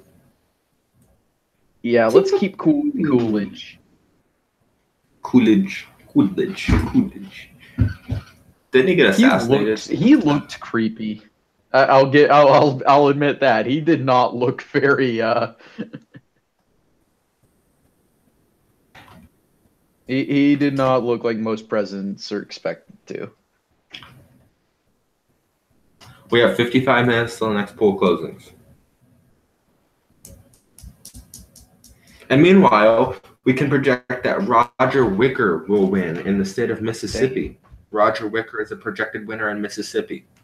In that Senate election. That was fast. He's not going to lose. He's not going to lose. Oh, yeah, there are 2 Senate seats, aren't there? Let's just say it. Roger Wicker is not going to lose. Yeah, I agree with you there. He's not. Yeah, I agree. He's not going to lose. Roger Wicker is a projected winner in the state of Mississippi.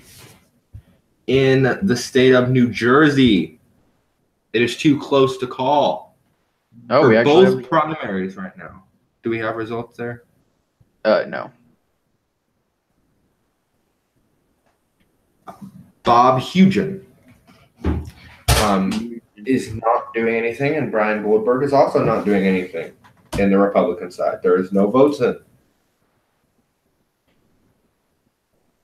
We are obviously watching this closely, but it is too close to call for the Democrat and Republican sides and the U.S. Senate race. South Dakota's giving us anything.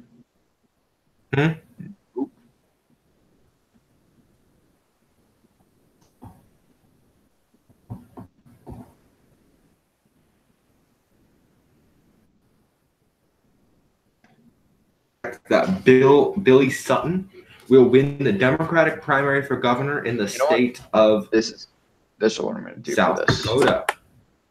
In the Republican primary for South Dakota, it is too close to call between Marty Alabama. That should be good for now. There we go. Other results on. Yeah. Oh, hey, we just got some 13 votes for Sue Bell Cobb from Coffee County. I like this county already. Coffee County, guys. Hey, GOP has a good shot at taking 9 seats in the Senate. Okay, Red Otaku. That's a little.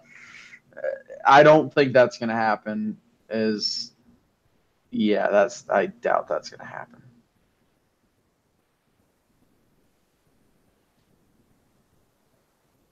Got a little bit of time, but Alabama's starting to return results. Coffee County. Sue Bell Cobb is winning right now. It is right now too early to call right now. Yes, less than 1% too early to call. Vote reporting. Less than 1% of the vote reporting right now.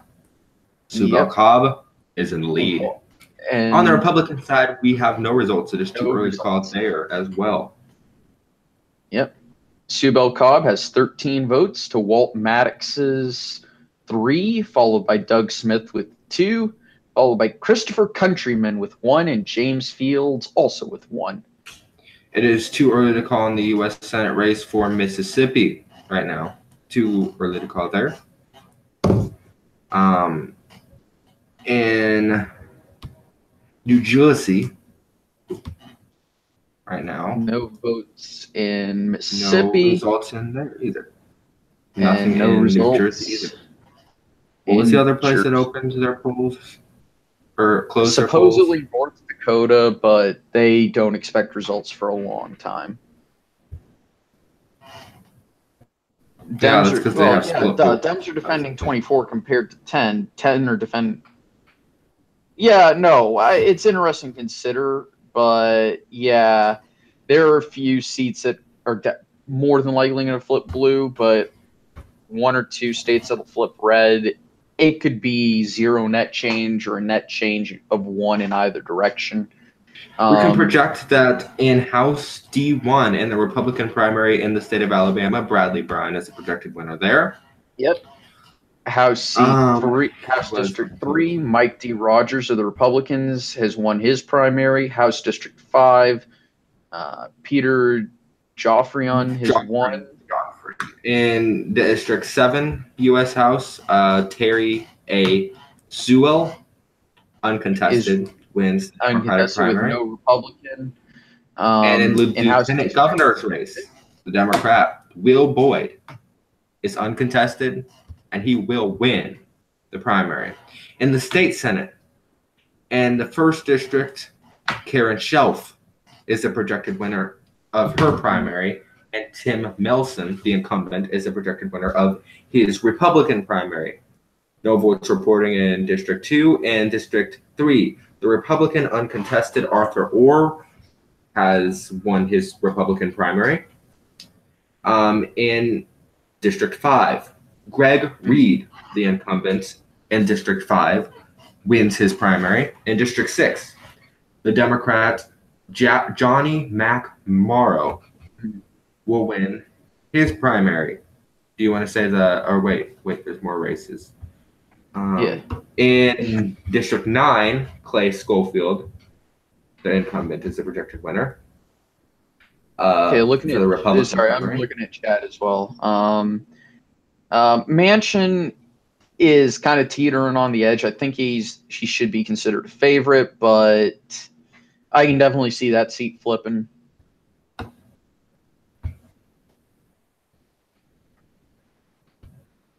No votes. No votes there. Jersey has votes. Okay, Robert Menendez is barely holding on to a lead that he so far has from Gloucester County, 57.3 to 42.7, 1,966 to 1,466. Bob Eugen versus Brian Goldberg. Bob Eugen has 1,504 to 515, and that's with two counties reported. You got two pretty big counties there. Do you think we should just project Eugen? Well, Newark has the most votes. True. Let's wait for Newark. That's right. Let's wait for Newark, the Newark area, because you've got Hudson. While we are waiting, Essex. While we are waiting, let's go on a commercial break. Yep. Sounds good. And we'll let you look at the Bama primary at the moment. Alabama, yes. We'll be back in about 2-3-ish minutes. I'll be back in about 5 minutes. Yep. Peace.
Alrighty, everyone. I'm back at least.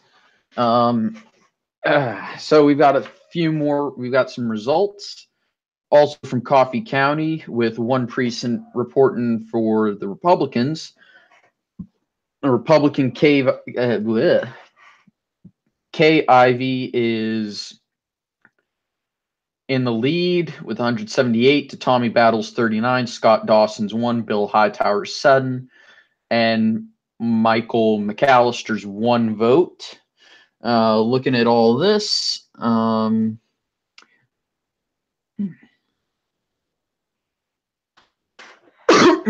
yeah, California is going to be interesting because of the whole jungle primary thing. Let's look at Mississippi. Mississippi has some votes from the very rural DeSoto County.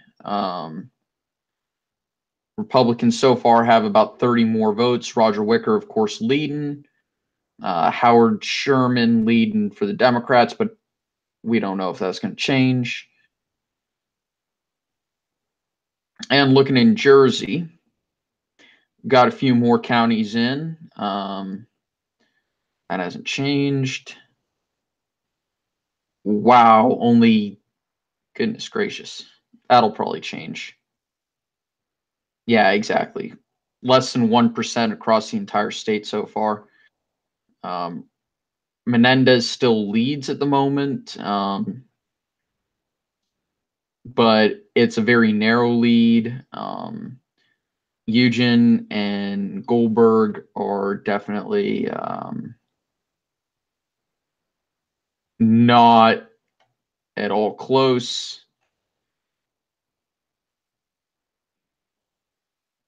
So I'm going to keep that centered there. How's it looking? Well, we've got results from a few more counties in Bama. Mississippi sent out their first results, and Jersey has a little bit more, but Alabama is the one that actually just put up a lot more. Monroe County in Alabama just sent out theirs. Sue Bell Cobb is leading. We'll see if that's going to last when we get up to Montgomery, Birmingham, Tuscaloosa, Huntsville, that type of thing. Yep. Kay Ivey leads for governor. Honestly, we can probably just call Kay Ivey. We can probably just call Kay Ivey the winner. Well, let's wait until we get Huntsville at least.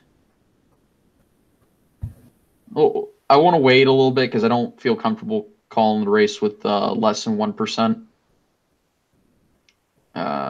Butler County is reported. Plus, most of the counties that are about to report, I think, are in the more Democrat part of the state.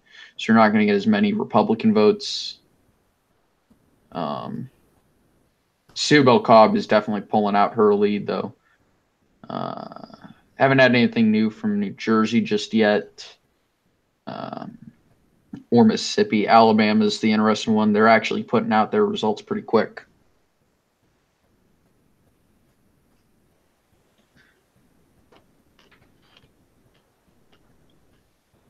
We already called Roger Wicker, right? I mean, even if we didn't, it's probably a smart idea to do so. Okay. Yeah, we did. I mean, I'm going to go ahead and say it's safe to call him. Yeah. I think we already called him. We called him a while back. Normally, I would say let's not, but there's no way he's losing the primary.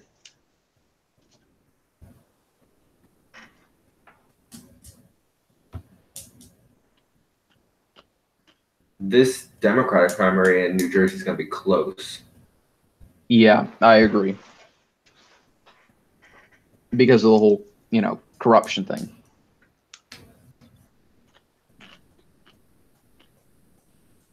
But you have to ask yourself, will Newark care about that? If Newark does care about that, Lisa McCormick could pull off a win tonight. If Newark doesn't, I think Robert Menendez will keep his seat for the primary. And that could actually cause some issues in the general. It could.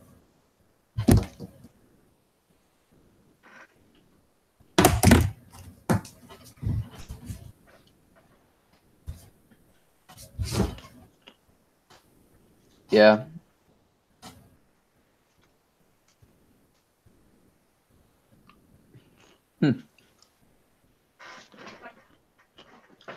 Yeah, just waiting for some more. Oh, we got the first results in from Newark and the Newark Republican area. column. It's 100% for Hudson County. Well, there's only initial 6 votes. results. Yeah. Those are the initial results, yeah. That's going to change. And we've got some votes on the Democrat side there. Literally 2-1.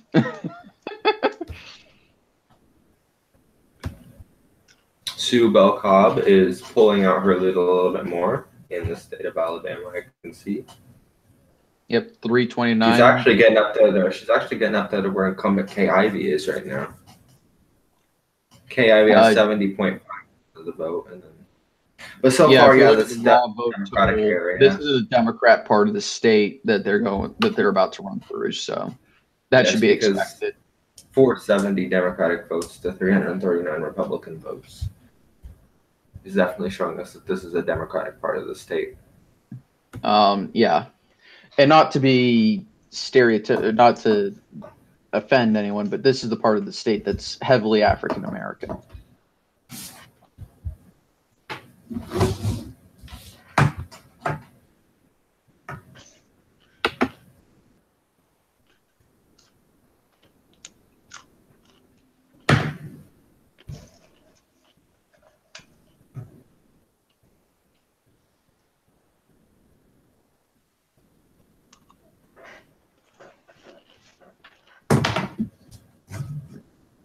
Yep, nothing's changed in Mississippi. They're taking their sweet time.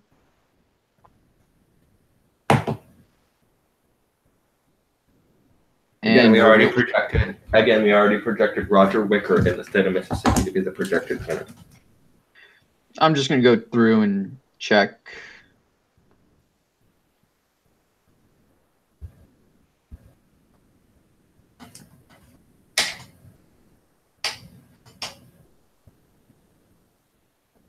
Yeah, I just want to check some of the other races. And still nothing changing. So now we have to sit here and wait. Iowa likes to vote for some reason. What? So they want as much time. Somebody asked in chat, why does Iowa have such late poll closings?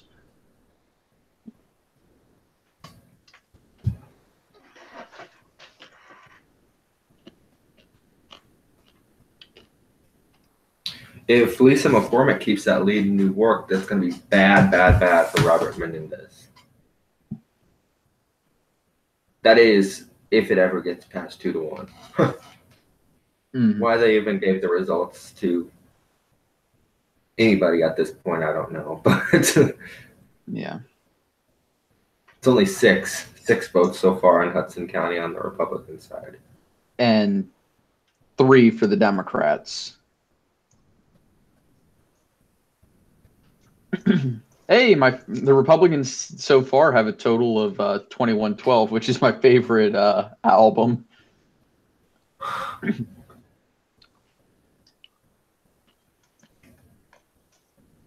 No, I really like a certain band that released an album called 2112.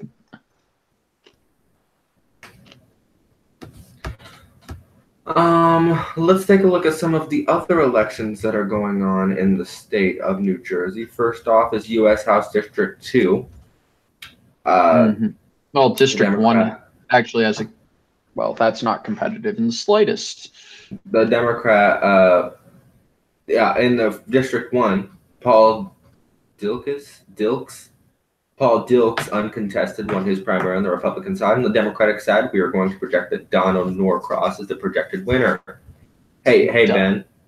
Yeah. Can you get ready the House races and stuff in Alabama so you can update them on that after I get done with New Jersey? Yeah, whoa, we got some results in the governor primary in Alabama, some more of them. In the U.S. House District 2 in New Jersey, we are going to say that it is currently too early to call right now to make a projection in the Republican primary. In the Democratic primary, we're going to say it's also too early to call there. We're going to wait just a little bit to see what other votes come in. In House District 3, both candidates uncontested, Andy Kim, the projected winner of the Democratic primary, Tom MacArthur, the projected winner of the Republican primary. Tom MacArthur is the incumbent. In U.S. House District 4, Democratic primary, there are no votes in. It is currently too early to call. We're going to call that, but we can project that Christopher H. Smith on the Republican side, uncontested. The incumbent is the projected winner there. In U.S. House District 5, we can project that the incumbent Democrat, Josh Gottheimer, uncontested, will win his race. It is too close to call in the Republican primary for U.S. House District 5 in the state of New Jersey right now, 639, less than 1% of the vote reporting. It is Steve Logan with 50.7% of the vote, and John McCann, that is crazy, John McCann, with 49. Oh, you're about to hear a much funnier name. You were about to hear a much funnier name in just a little bit. Let me finish this. U.S. House District 6, we can project that Frank Pallone Jr., the incumbent Democrat out of U.S. House District 6, is the projected winner of the Democratic primary. Richard Pizzillo is the uncontested Republican primary winner in House District 6. U.S. House District 7, we can project that the Democrat Tom Malinowski will be the projected winner in that district. And we can project that in House District 7 Republican primary, Leonard Lance, the incumbent, will be the projected winner. In U.S. House District 8, both candidates are unopposed right now. Albio Cyrus, the incumbent, is uncontested, wins the Democratic primary. On the Republican side, John Muniz is uncontested, Republican. U.S. House District 9, Bill Pascrell Jr. is the projected winner of the Democratic House District 9 Democratic primary. Eric Fisher is the projected winner of the Republican primary. He is uncontested. In House District 10, we have no results out of the Democratic primary. That is too early to call. Agha Khan is the projected winner of the Republican primary in House District 10. Khan! Sorry. In House District 11, both are too early to call. We have no results reporting there right now. In House District 12, the Democrat Bonnie Watson Coleman, the incumbent, and the Republican Daryl Kipnis win their primaries. And now on to the Alabama, I think, is where you're at right now, Ben. Okay, so we're going to go to Alabama. Let me scroll back up so I can check the Senate race that has a little bit more. I'll get back to that. So we're going to hop all the way up. It's still a little bit too early to call both gubernatorial primaries, but in House District 1, the Republican incumbent, Bradley Byrne, is uncontested and is therefore the winner.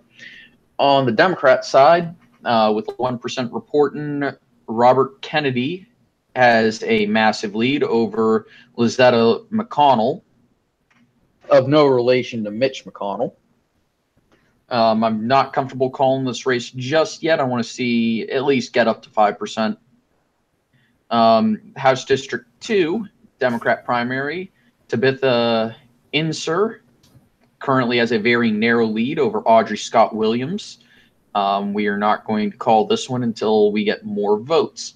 In the Republican primary, incumbent Martha Roby is slightly behind Barry Moore, who has 15 more votes than her and is leading with 38% of the vote.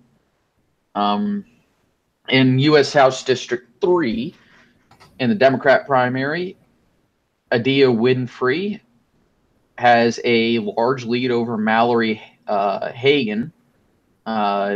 with only 69 votes, so we're going to wait a little bit to call that one, though Mike Rogers, the incumbent in this seat, is uncontested. We have no results for either race in U.S. House District 4. House District 5, Peter Joffrin is uncontested, and the incumbent in the seat, Mo Brooks, has no votes, and neither does his opponent, Clayton Hinchman.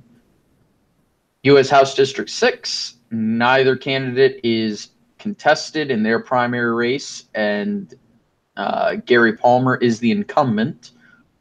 U.S. House District 7, there is no Republican primary here, and Terry Sewell is the incumbent and is uncontested. For Lieutenant Governor, Will Boyd of the Democrats is uncontested. In the Republican primary, Twinkle Kavanaugh leads. Mm. Yes, Twinkle Kavanaugh leads with 51% of the vote over Will Ainsworth, who is second, and Rusty Glover, who is third. That is the funniest name ever. Is that it for the projections there? Oh, yeah, here's the Chris Christie. Yeah, this is it for the projections, unless we want to go through Attorney General and Land Commissioner and all that, which I'm not interested in. Fayette County, Kay Ivey does not have a lead here, though this is just the initial results. Tommy Battle is currently second in the Republican primary. Walt Maddox now leads in the Democrat primary over Sue Bell Cobb, though very narrowly. Let's jump over right now to update the Mississippi primary. I will tell you right now that Maria Scott on the Democratic side is leading. It is too early to call there, however, right now. 136 votes reporting, less than 1% of the precincts reporting. She has 60 votes for a total of 44.1 to Howard Sherman's 22.1.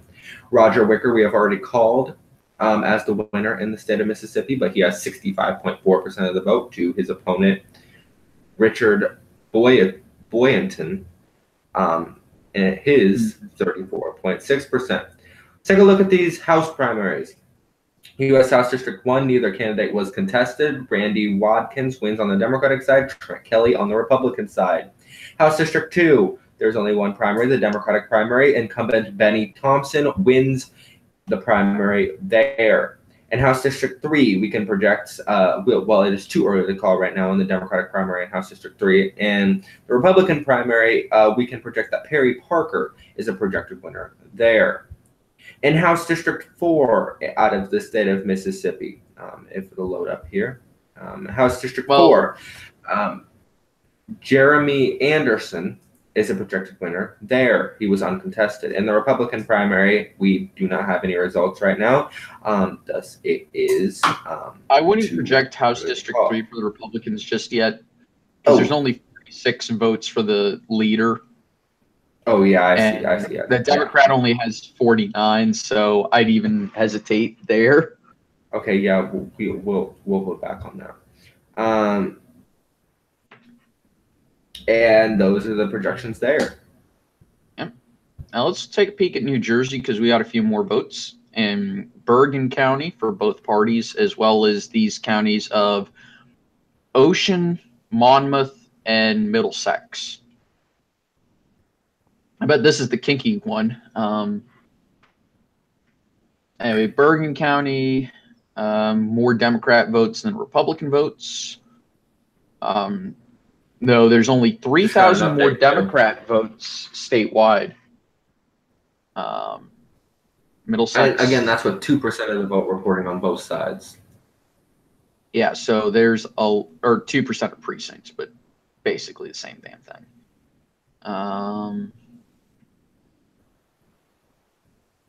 Yeah. And Bob Eugen has every county so far, and Bob Menendez has every county so far. Nevertheless, it is close right now between Robert Menendez and Lisa McCormick. It is. That said, Bob Eugen is just crushing it. Yeah. We may be able to make a projection there soon. Yeah, at least on the Republican side. Let's Yeah. look at Bama again. And Walt Maddox has taken a pretty commanding lead, leading Talladega County, Chilton County, Marinego County, Greene County, and Fayette County. Kay Ivey leads in all of those same counties, plus Monroe, Butler, Coffee. She does not lead in Fayette.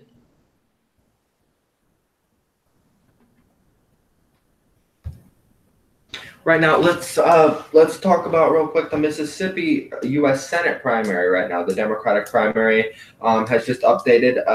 It is getting closer right now. There's not many votes in. Less than 1% of the precincts is reporting, but we can say that Omariah Scott has 35.9% of the vote to David Berry as 32.3% of the vote. We have already projected Roger Wicker, but he has a 70.9% of the vote to 29.1% of the vote.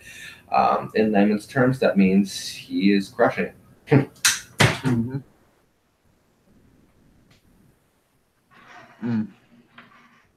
And we also have a new county there reporting as well, and that is Hancock County on both sides. Yeah, Jasper County as well, because the last time I checked, it was DeSoto was the only one outstanding with vote totals. Also, Trenton just reported. Mercer County in New Jersey. Both Menendez and Eugen hold leads there.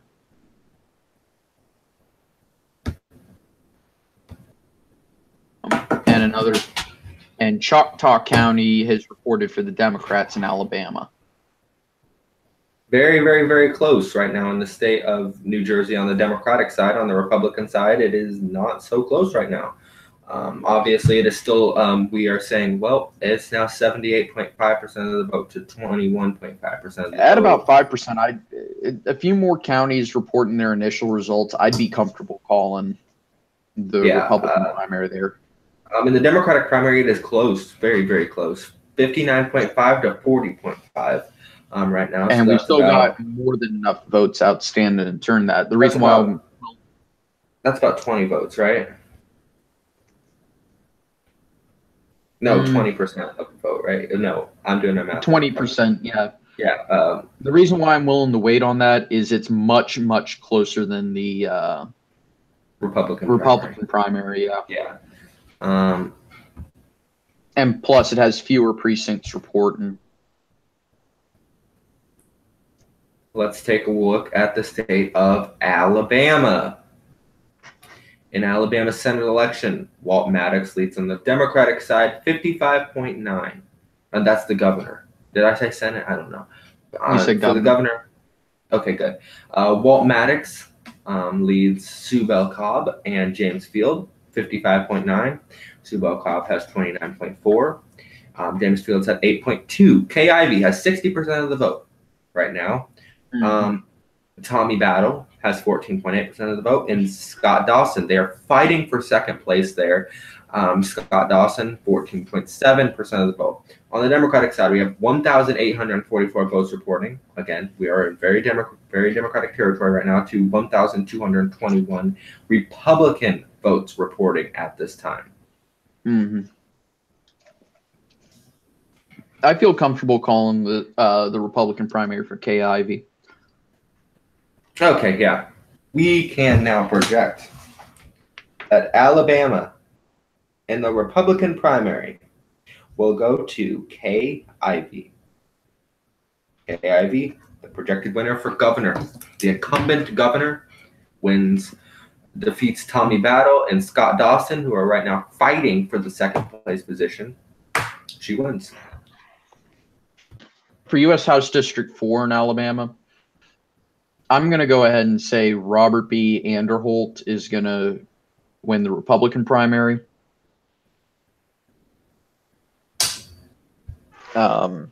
He's at not, even though there's less than 1% reporting. Yeah, he's at 90. Yeah. There's 150 votes to his opponent's 14. You know I wouldn't interrupt you if it wasn't important. We can now project that Bob Eugen is the projected winner of the Republican primary in New Jersey. 7% of the vote reporting. He has 77.9% of the vote to Brian Goldberg's 22.1. Bob Hugin is the projected winner of the New Jersey Republican primary for the United States Senate in the state of New Jersey. On the Democratic side of this, the gap is closing right now. 6% of the vote reporting. And Bob Menendez, the incumbent senator, has 57.4% of the vote to Lisa McCormick's 42.6%. Speaking of, I want to look back again at Alabama's lieutenant governor race just because I can't get over the name Twinkle Kavanaugh. Kyle Dawson, the reason why I'm not going to give a summary update is because I don't have this was kind of an impromptu stream. I wasn't planning on streaming tonight. Kelvin just said, "Hey, do you want to stream?" And I said, "Sure, why not?" At the end of the night, we'll say who we think won and all that stuff, or who we have. But yeah, Twinkle Kavanaugh leads. I can't get over that name.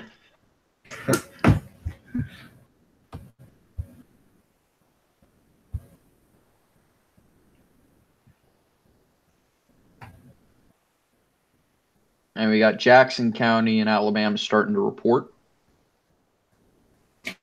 In the United States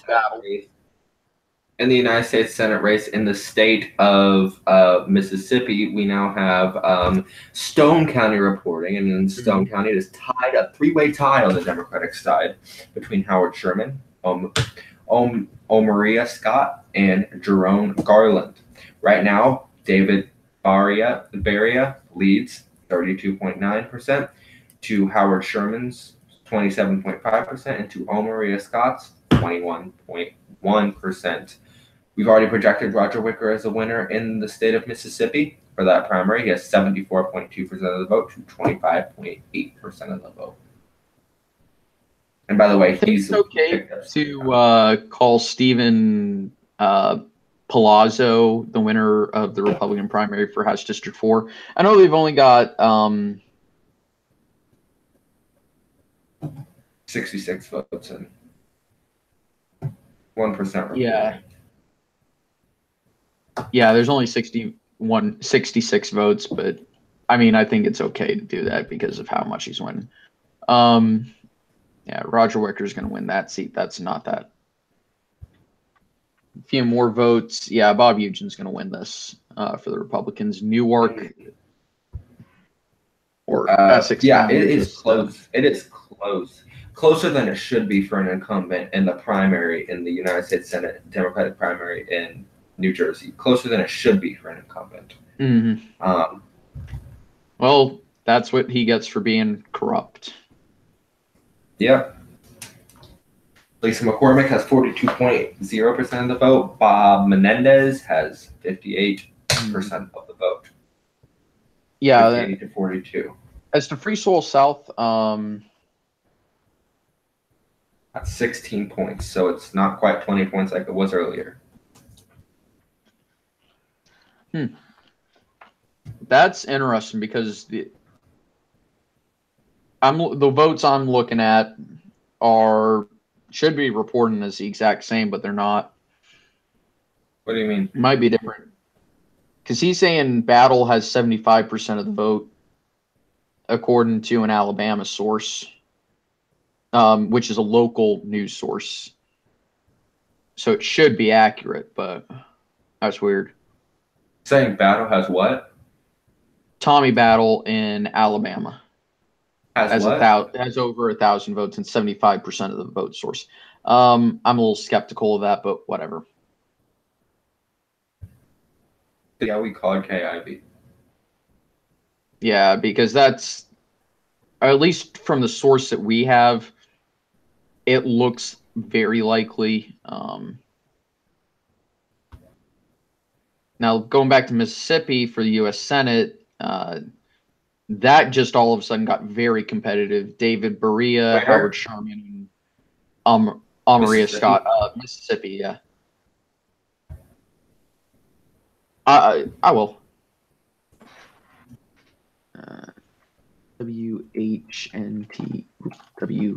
WHNT.com.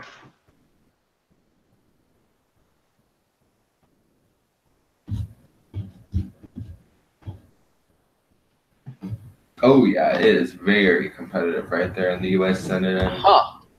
Mississippi. Local Alabama source said that's weird. Tommy Battle's leading over Kay Ivey. That doesn't make any sense because New York Times, which is fairly reputable, has it essentially the other way around. Maybe they're just reporting from different precincts. That honestly makes perfect sense to me.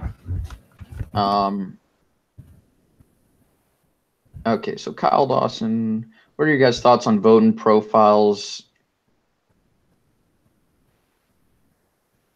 Do we want leftists to win Dem ticket in order to push moderate Democrats to Republicans, rhinos, or do we want moderate Democrats to win so work more closely? So would you rather more bipartisanship or just GOP control due to progressives dominating primaries? I honestly don't care if that sounds weird. I just don't want socialists to win. So that's basically what I mean.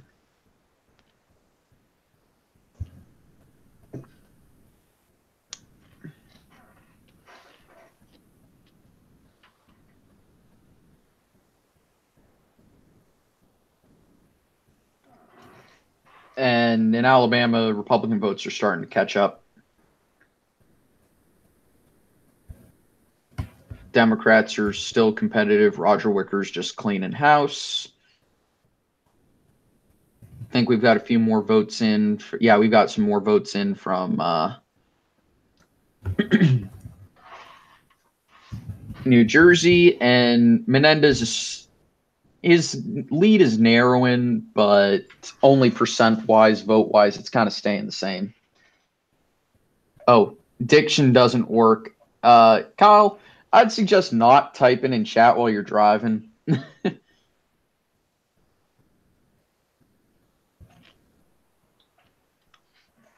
Because that's bad. You're gonna have a bad time if you do that.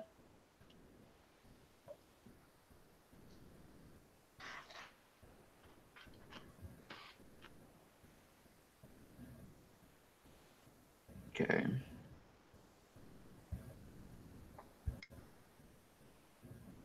Yeah, Kay Ivy's just extending her lead.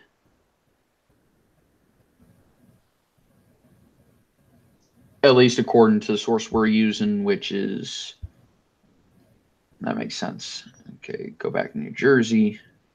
That hasn't changed.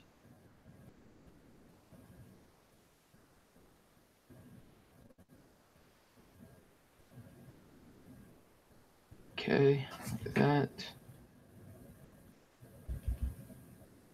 Mississippi hasn't really changed.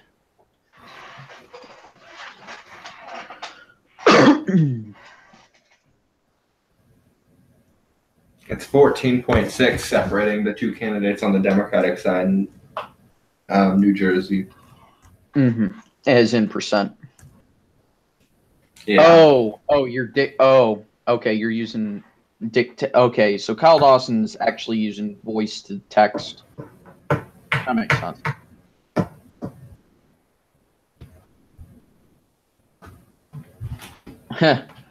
Put a Molotov cocktail through the establishment. I like your thinking.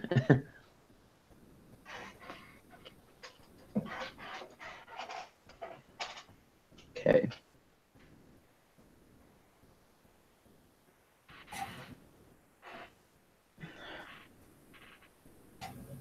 Okay.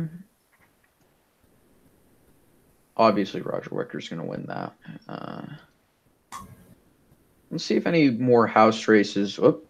Democrats got a lot of votes from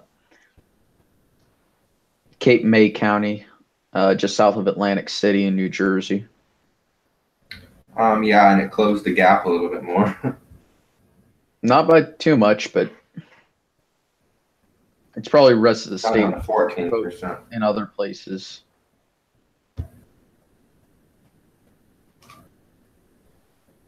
They have quite a lot of votes still to report in some of these counties that Lisa McCormick has, but also in some of these places that Bob Menendez has as well. Yeah. Newark could be competitive, especially in like Hudson County. Wait, no, this is the initial election results. prediction official. Wait a second. I think I seen your channel. I have a few bones to pick with some of the. If you're who I'm thinking you are, okay, welcome. To anyone joining me, or to join in Kelvin and myself, welcome, welcome, welcome. I try not to say anything rude, but like I said, if you're who I think you are, I'm actually going to, well, Shisa. I can't click on your channel icon, whatever. Worry about it later. I'm going to hold that thought because you might not be who I think you are. You might be someone else. And I haven't seen your channel. So I'm going to hold off any thoughts. My apologies for thinking, for jumping to conclusions. But anyway, welcome. Let's just have a good time and watch some elections roll in. I'm going to take a look at some of these House districts while they already predicted Donald Norcross. Well, everybody has official in their name. I'm the only person who don't. Well, just kidding. Kelvin don't, but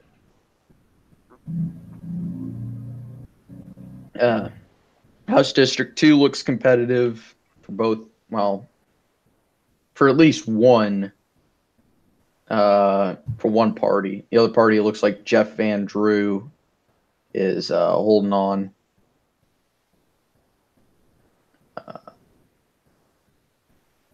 Got more. Oh, never mind. I thought there were more counties coming in the state of. House District 5, Republican primary is competitive. House District 7, Leonard Lance, the incumbent, I feel comfortable projecting that one out. And same with the Democrats for Tom Malinowski. Bob Hugin has almost 80% of the vote in the state of New Jersey. Hugin indeed. Bill Pascal Jr., or sorry, Pascrell Jr. For House District 9 is carrying that one pretty heavily, but we've only got less than 1% reporting, so grain of salt there. House District 10, Donald Payne, he should win. Nothing from District 11, District 12, everybody was uncontested, so we're going to scroll back up. It is still too close to call in the U.S. Senate election in the state of Mississippi. 32.3% of the vote for at least for Andrew Democrats. or David Berry for the Democratic Party. Yeah, and for Howard Sherman, it's 30% of the vote. Way too close to call there. Yep. It looks like as those results come in, it's gonna be looking like a colorful rainbow. Actually, I have a joke, but I'm gonna put it in. I'm gonna put it in the chat. I'm guessing it's that inappropriate. Okay. And the Republicans have many more votes in Alabama now than the Democrats do. Kay Ivey is carrying that one massively. Walt Maddox is leading the Democrats by a decent amount. Still wouldn't call him yet, at least until Huntsville and stuff. No, I agree. Yeah, election prediction official. I'm not sure it actually matters who the best Democrat is against Roger Wicker, because Roger Wicker's going to win regardless.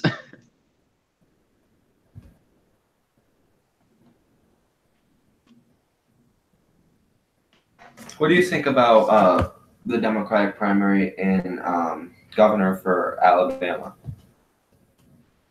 I don't want to call it just yet. But by the way it's looking, Maddox should win. We have a couple more minutes until some more. Nice one. Oh, that was funny. That's good.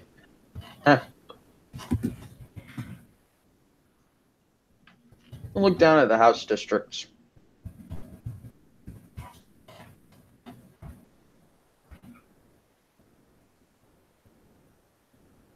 Okay.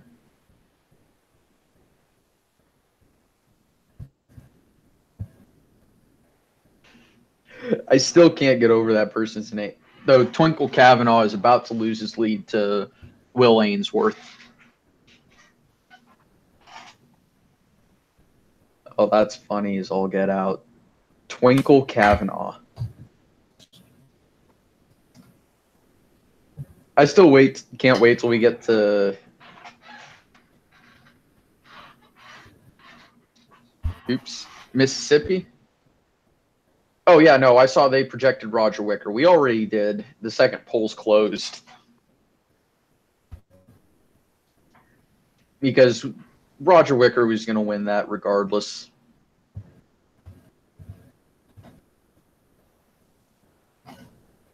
Okay.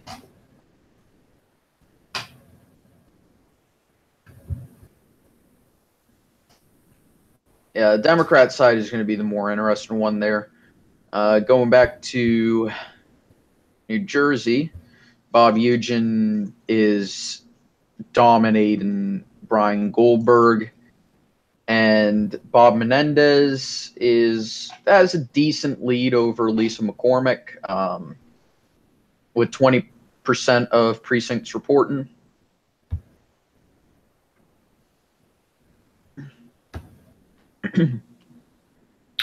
Oh, by the way, Yeah. Wait, never mind.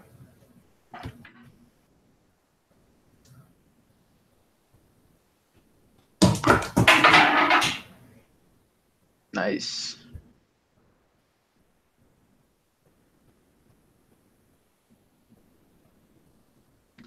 Well, Lisa McCormick? She might, but Menendez seems to be doing well across the state. But yeah, 18,000 votes. His lead's expanding. I still wouldn't call it just yet, unlike for Bob Eugen. I think we've already called it for Eugen, right? Yeah, we did call Eugen. Yeah.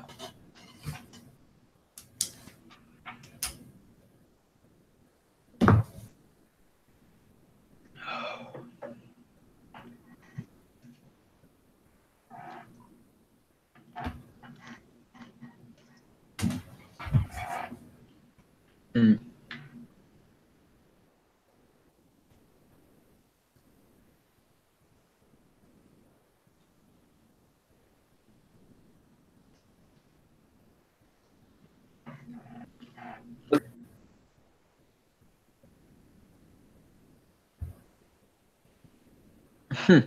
Yeah, I would if my phone wasn't charging. Oh. Yeah. Well, I'm going to run back to the control room, and I'll be back in just a second. Yep. Go ahead. Mobile just sent in their Democrat ballots.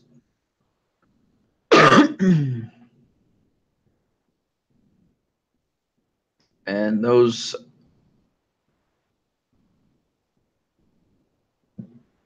Ooh.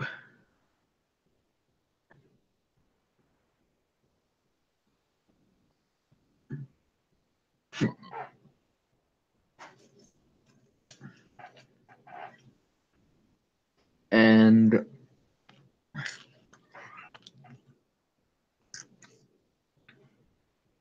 the progressive friendly version of me. Yeah, no, my distaste for progressive politics should be well known.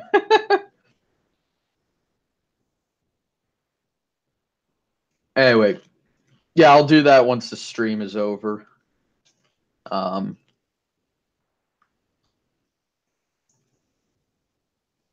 Hey, keep doing what you do. You know, we need people from all ends of the spectrum doing this thing. Can't just be people, you know, from the right or the left or the middle. Everybody has to try to predict. Everybody has different methodology.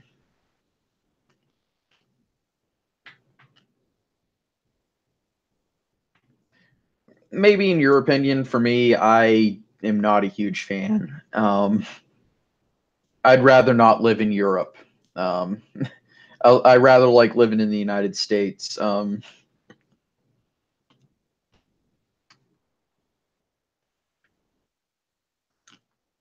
see.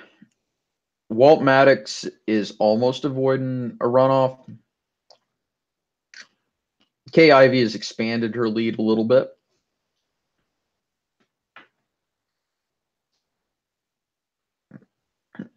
That doesn't change. Yeah, and election prediction, don't worry about it. Life happens. I'm just, you know, understand that some of us come from different upbringings, you know.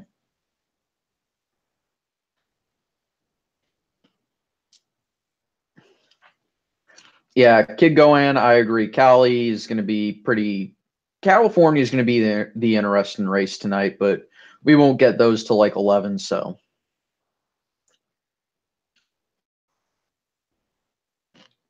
well, you also have to remember, two of these states are in the deep, deep, deep, deep South.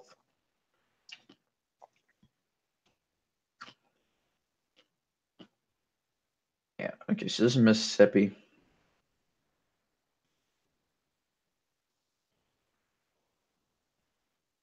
Yeah, Howard Sherman and it looks like David Berea are going to be the competitive Democrats in Mississippi.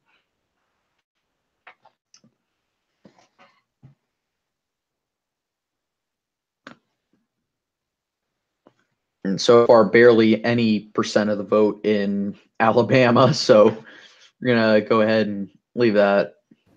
I have returned. Yeah, by the way, New York Times just called the Republican primary in Jersey for Eugen. They have not called, they have not called the Democrat primary just yet. I'd say they're going to wait till about 50% are in. And we probably should too. Mm-hmm. Or at least till 35, if he continues to expand his lead.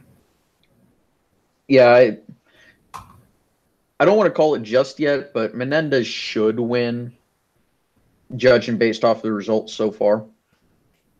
Yeah, they called Norcross. House District 2, I think for the Democrats, Jeff Van Drew should win. His lead looks to be expanding. He has a pretty commanding one as it is. For the Republican side, got a decent amount of precincts reporting. And Hirsch Singh is leading for the Republicans. And he's followed by Seth Grossman and Sam Fiacci.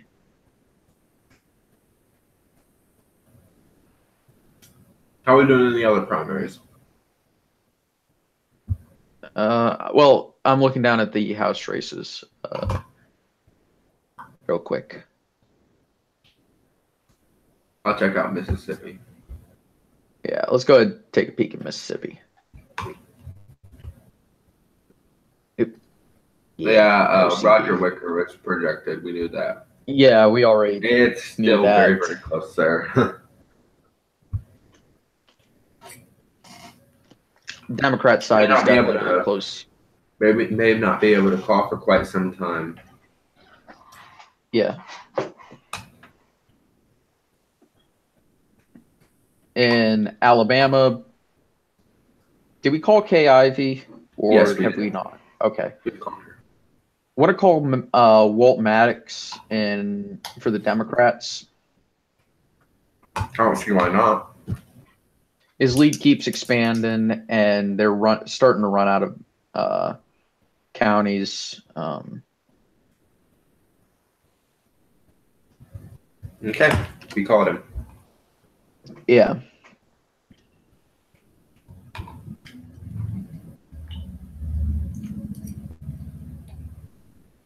That was really the only true race.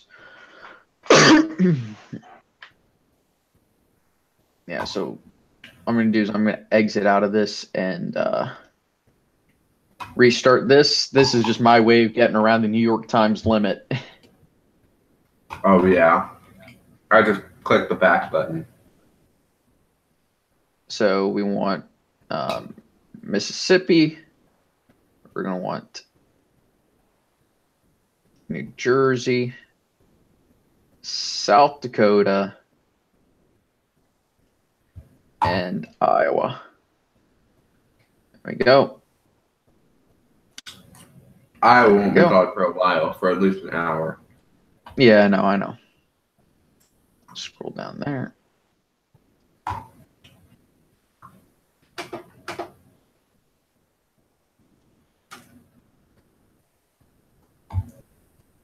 Okay, there we go.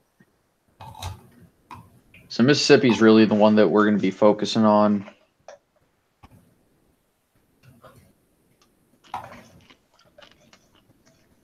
Oh, yeah.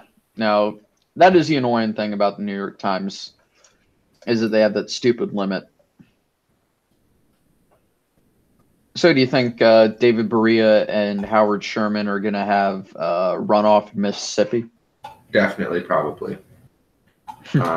It's so close there. Yeah, I would agree with that.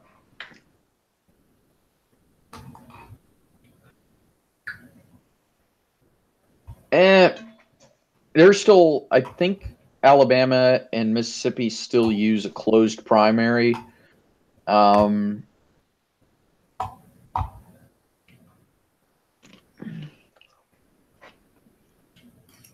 Which,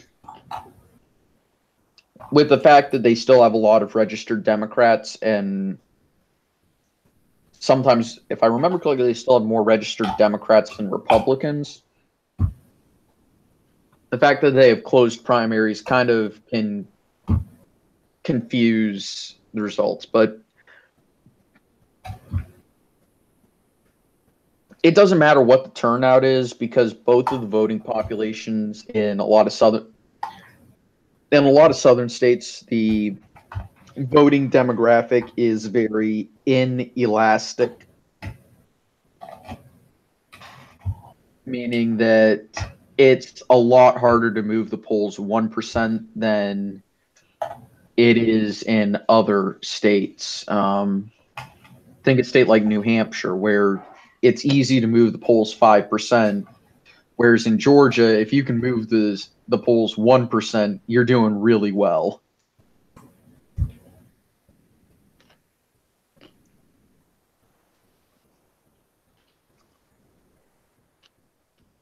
And looking at Mississippi, yeah, the Democrat primary is looking super, super, super competitive.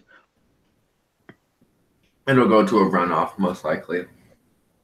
Yeah, I think I'm ready to call Bob Menendez in New Jersey. Let's do it. His lead looks to be expanding, and I really just don't see a way for Lisa McCormick to make up that gap.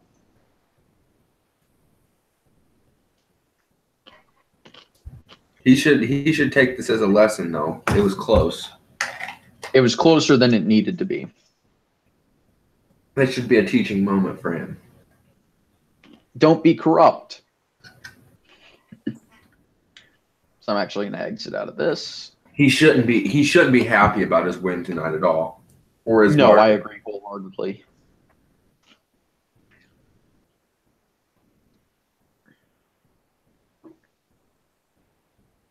Yeah. This should go out and constitute talking to voters during his term about what makes them unhappy.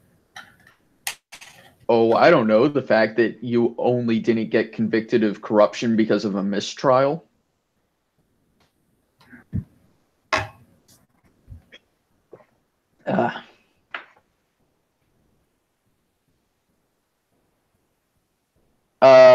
I don't think so. I think they just Shows colors that contrasted.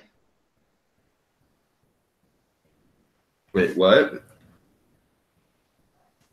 Someone in chat was like, "Is Lisa a Green Party Democrat or color correlation?"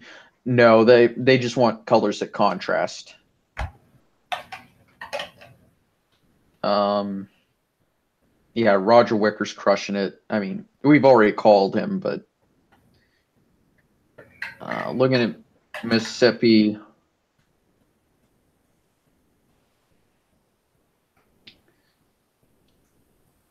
DeSoto County is basically all in. Yeah, this is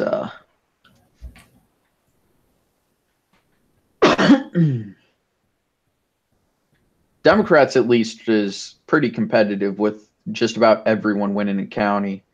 You win a county and you win a county, you win a county, everyone wins a county. So far, our projections have been in Mississippi. Roger Wicker on the Republican side is the projected winner. It is too close to call on the Democratic side. In Alabama, Kay Ivey is the projected winner on the Republican side. Walt Maddox, the projected winner on the Democratic side.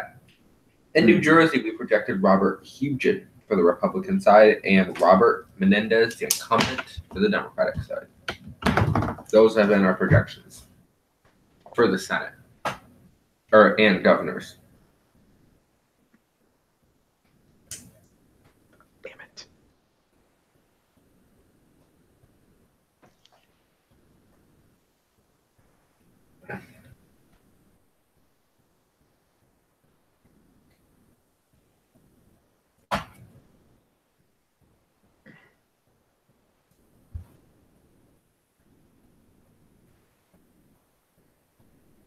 We'll have Iowa coming out in about an hour. Yeah. Iowa and California, right? Yep. Iowa, California, Montana, probably.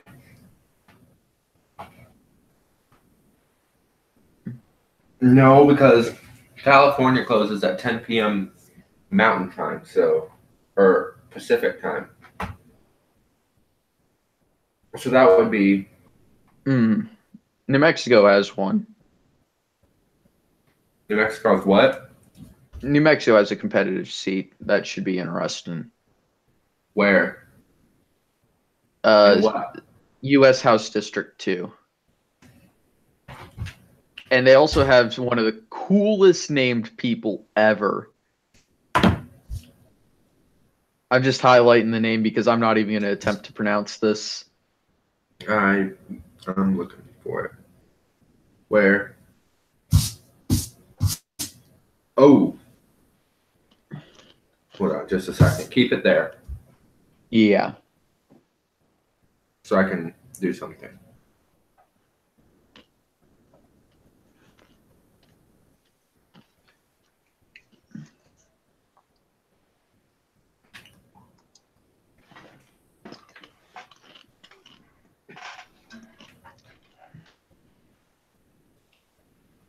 Is that TL at the end of the name?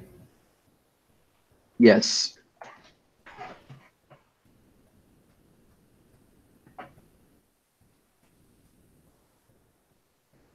Okay, I'm gonna. Google Translate is going to attempt to say this. Oh, this ought to be good. Zacheadle. Zacheadle. Okay, that makes sense. Zacheadle.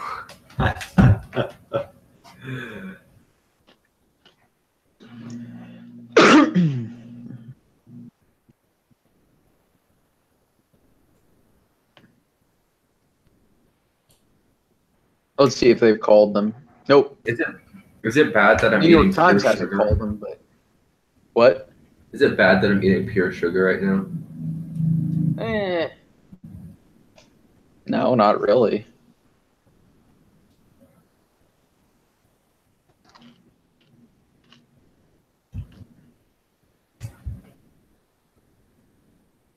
Meanwhile, I know this is on your channel, Ben, but all of you should come to the Google Plus community mock election community. You can run for You can run for Senate. You can run for House of Representatives. You can run for the presidency. You can be part of the cabinet. You can run campaigns and do all that sort of stuff. Pretty fun community. Ben hasn't been active in it in a while, but honestly, we could use you for the Libertarian nomination for president right now.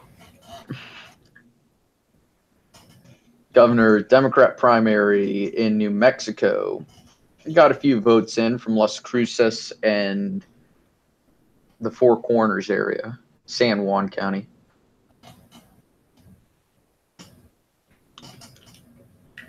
I actually have family in Albuquerque.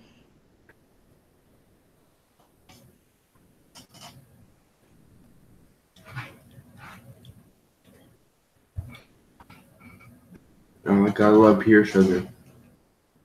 Yeah, Pierce ran uncontested for governor. U.S. Senate, wow, Martin Heinrich and Mick Rich ran uncontested.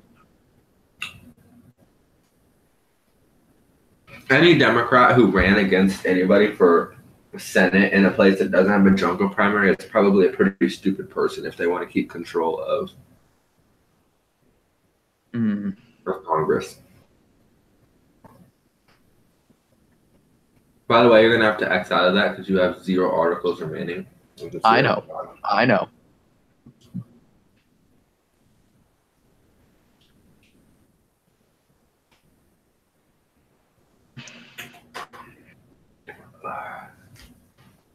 Ooh, that was some pure sugar. Alabama. What happened? No, nothing. Somebody just posted something funny. Or no, you said something funny. Are there runoffs in all races? Not all races. I'll be right back. Okay. What races do I want to keep tabs on? New Mexico. We need to keep tabs in Mississippi.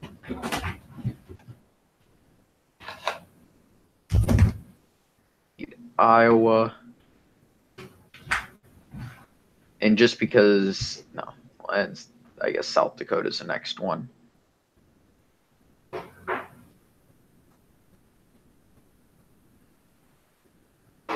Okay. Go. Shut up.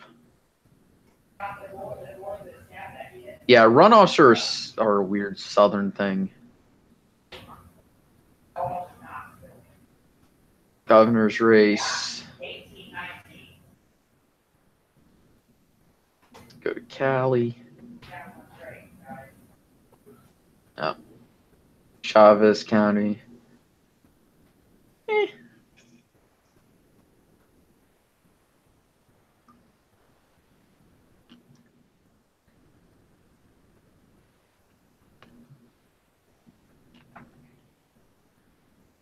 Got 50% Michelle Lujan Grisham.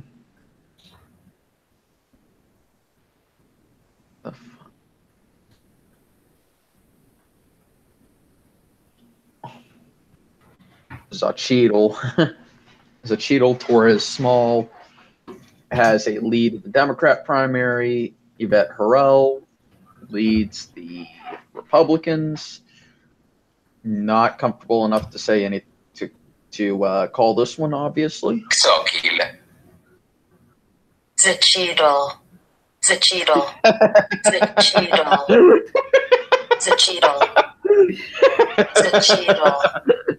Xochitl. Well done. Well done. You want to hear it in different languages? Oh, this ought to be good. Okay. This is it in Italian. Xochitl. Xochitl. This is it in German's gonna be great. Chinese. This is it in Chinese simplified. 克奇特， We are horrible people. Yeah, just like. 克奇特， Let's look at Chinese traditional. 克奇特， We are horrible people. Let's look at it in German, seriously. French. German's next. 是 cheater. Cheater. German. Let's look at it in German. This ought to be good. The cheater. Cheater. Oh, it sounded German. Let's look at it in Hawaiian. Oh, no. Oh, we can't listen to Hawaiian. Dang it. Hebrew. Let's look at it in Hebrew. Oh, you can't listen to Hebrew either. Hindi. Zokatil. Zolkatir. People are going to be very confused as to what we're doing. Hungarian. So heated. Zoid. Okay. Icelandic. US Senate. Yeah, I was going to say, the name sounds Aztec. Socket. Yeah. The cheetle. The cheetah.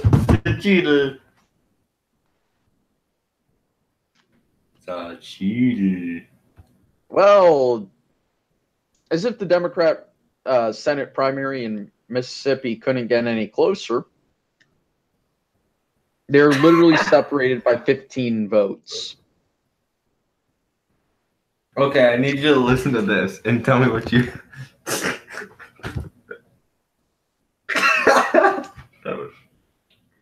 Clapping butt cheeks. What the? Okay, I'm gonna be immature for the record. I'm just... Clapping butt cheeks. Let's listen to that in Chinese traditional. Clapping butt cheeks. Chinese traditional. 拍拍屁股， People are going to be very, very confused as to what the hell we're doing.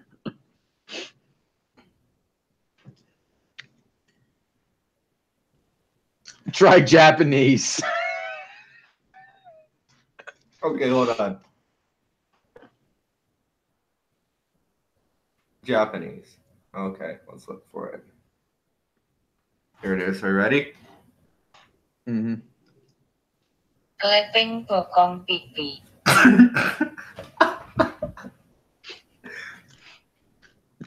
Oh my god.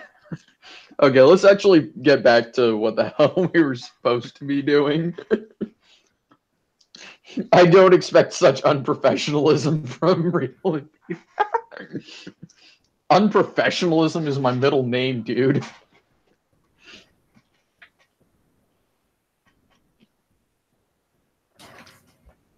I yawn in my videos. My chair squeaks in my videos. I have the AC running in my videos.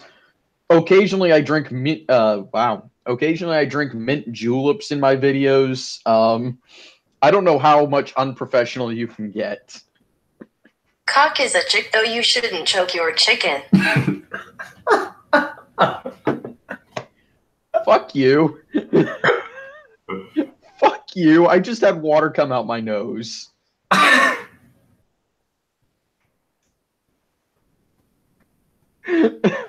What is wrong with you? Gun violence, you libtard. Okay, so anyway, back to New Mexico. And nothing interesting happening there. 30 minutes for Iowa to show up. Booby tassels for Ben.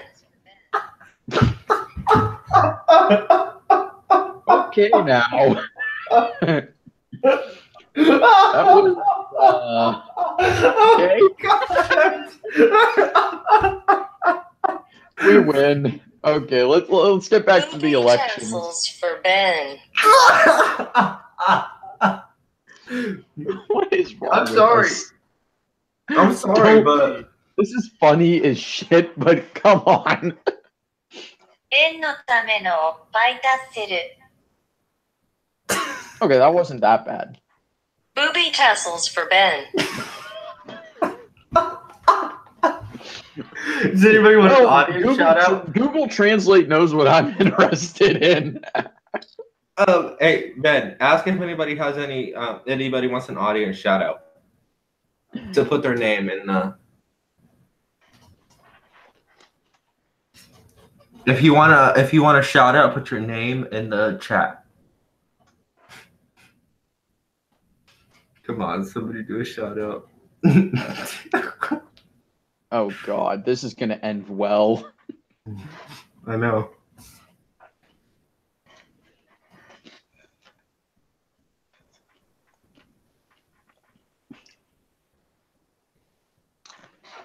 Booby tassels for Roger Wicker. Oh, Kid Gohan. Kid Gohan.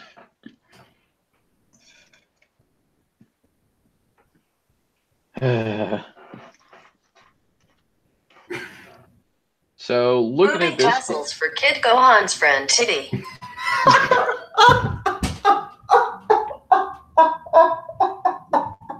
oh, you got your shout out. Oh, Michael wants one too. Okay, Michael, I'll get you one.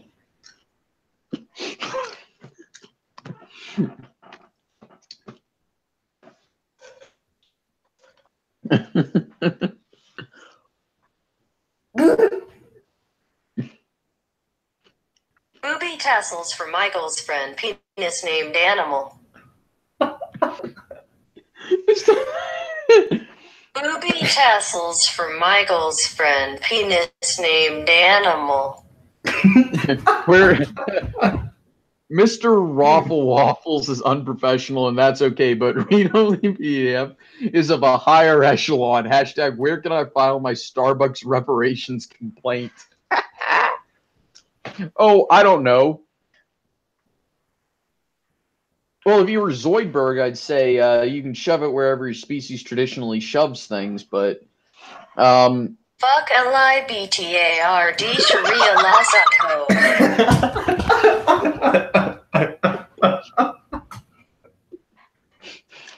Fuck LIBTARD Sharia Lasako. So Google Translate says fuck Sharia law? Okay, that makes sense.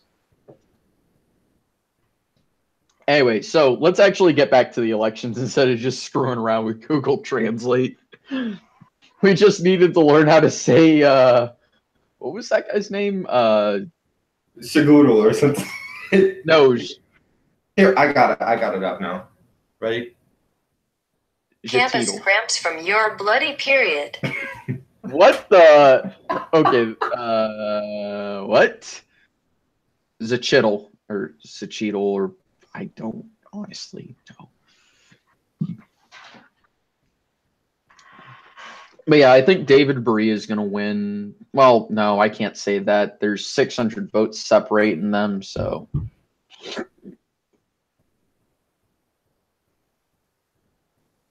Zachitl's a woman? Oh. Is? My apologies to her. I didn't mean to assume her gender. In 2018, you can't do that. Ben bleeds from urethra, goes to see doctor. Jesus, dude.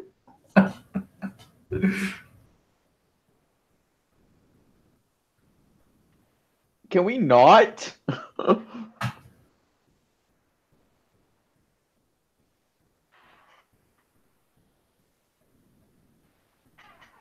But yeah, no. Dave Berea should win. Doctor bend over. Doctor bend over. Sorry, I'm making this totally unprofessional because that's how I am. No, I don't worry. I'm enjoying it, but come on. Really? Oh, Hyrule Dragon Gaming wants a shout out. Oh boy. Wait, The what? real problem that plagues American society, cultural appropriation, really, come on. You can't culturally appropriate something. Okay? That's absolutely stupid. You know, it's like saying I'm not allowed to eat sushi because I'm not Japanese. No, I'm going to eat it because it tastes good.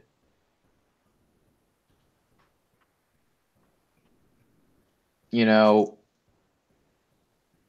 I'm going to wear, I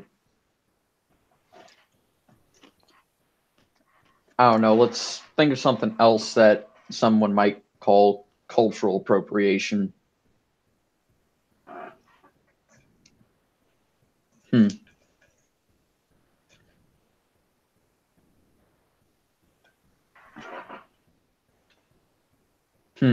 I got your shout out, Dragon. Oh, this ought to be good. Dragon ate a penis meatball that originated in 2nd century ass cracks. Are we about ready to cross the line? Oh, there's somebody else want one? Oh, no. No. By the way, did you know that Pokemon means pocket monster?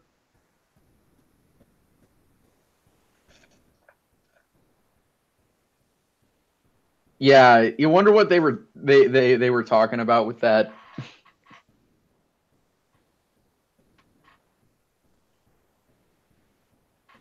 No, it actually does translate to pocket monster.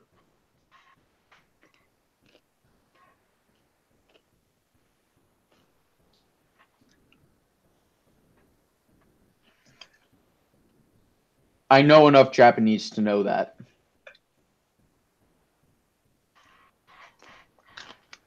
Well, first off, Okay, I have to say something. I have to say something. Oh no.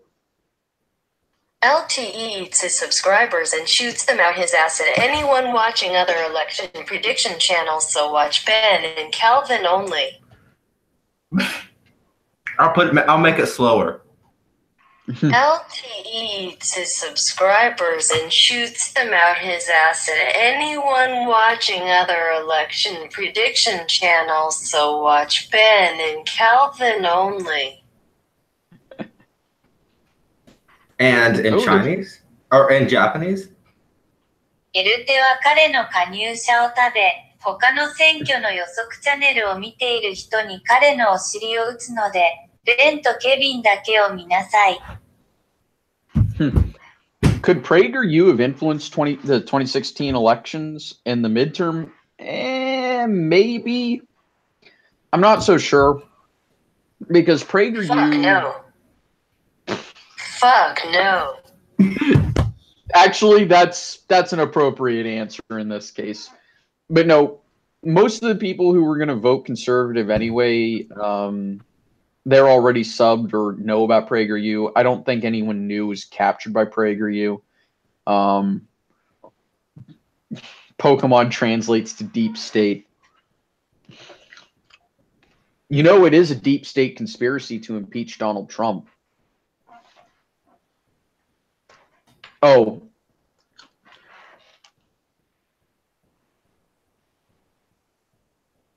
While we wait for some more election results, we're going to look at some Alabama Democrat primary is getting closer. Alabama Democrat primary is getting closer. Alabama Democrat primary is getting closer.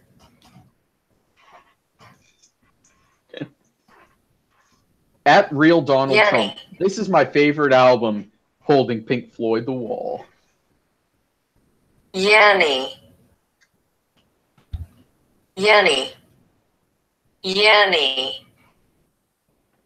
Oh, God. Really? You're doing that? The Wall is a very good album. Donald Trump. Anyway, here's Wonderwall.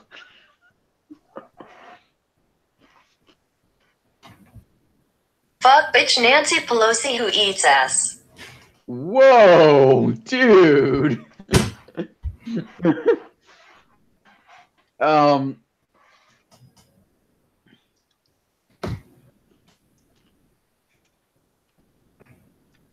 What the hell?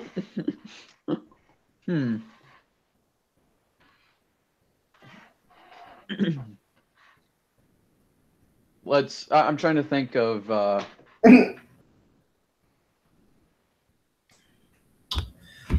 this just is he about to sing Wonderwall by Donald Trump? just a disclaimer, this is not true. Ben has a girlfriend named Lisa whom he nails on the weekends. Number one, her name isn't Lisa. Oh!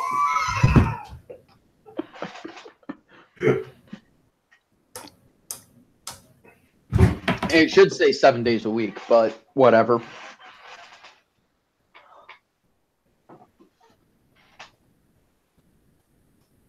Trying to think, what was another good meme? Ben ate a cat out like. I'm not sure if you understood that. You might be too old.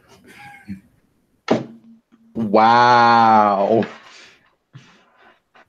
It's only Old like ass. I'm in my mid. Oh, God. Old ass.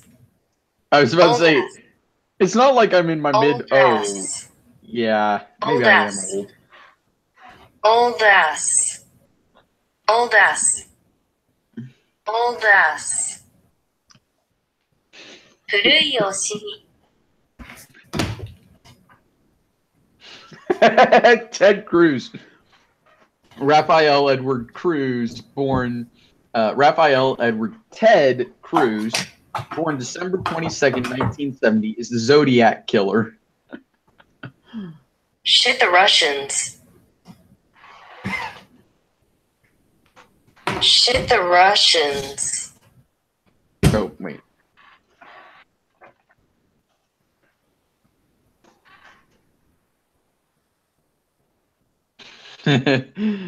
Wait, give me just a second. Vladimir Putin's sister is Ben's wife. So anyway, by the way, here is my projection for all the Senate races.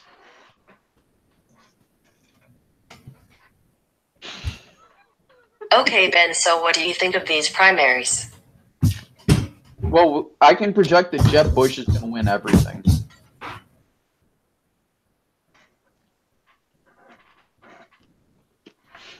Good Please old clap. Jeb.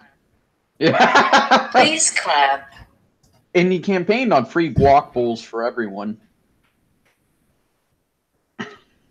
Yes.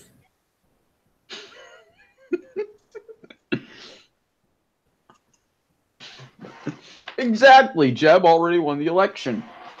Assholes for America.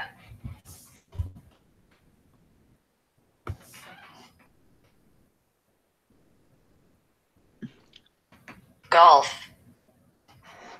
Golf.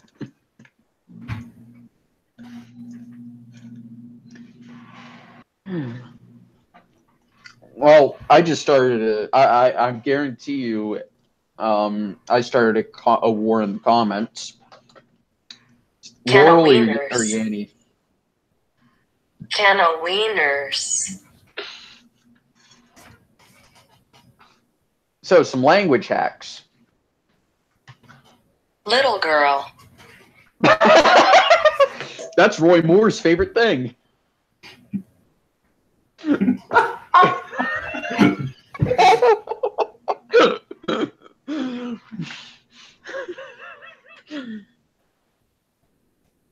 Yeah, Carrie this is too close. Sunbader.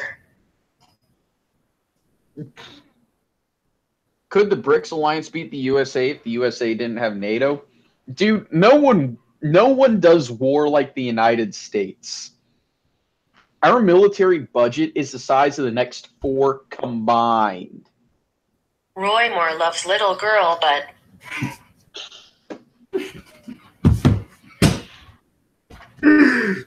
Okay, I'm done. I'm done for the night. Yeah, that's done. probably a good idea. I've probably got a couple of community strikes already for this stream.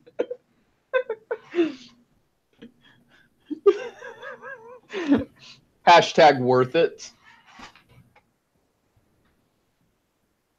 New Mexico. I don't want to call this one just yet, but that one's looking more and more given.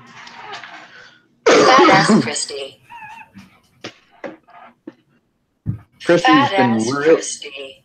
Chris Christie really likes his Oreos. He really likes his Oreos. Oreos. Yum.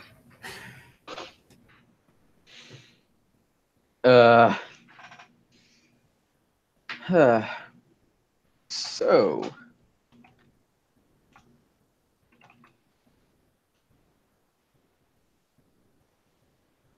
So, pineapple on pizza, yay or nay? Cats eat clad butt cheeks clap loudly in the night. Are you sure it isn't someone who just went to Chipotle? Cats eat clad butt cheeks clap loudly in the night. I thought you said you were done. Well, I know I have to ban Connor Simeon Clap, clap, clap. and Ryan because they have the wrong opinion. Clap. Clap, clap, clap.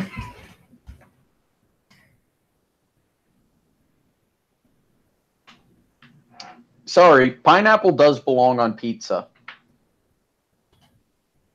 Veg punching. Kelvin, I thought you said you were done. Veg Let's get back punching. to the. Okay.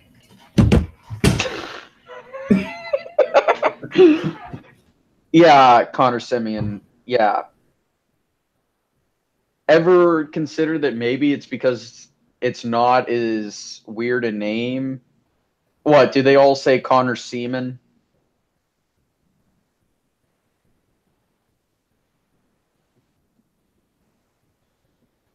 Let me put it this way. There's a quarterback in the NFL with that name, with the name Simeon, so it's not as weird as it used. If I can actually say it, but trust me, everybody likes to make fun of his name by mispronouncing it on purpose. I like Minecraft- chaperoning you, Ben. I like chaperoning you, Ben. Yeah, that's what my ex said. Oh.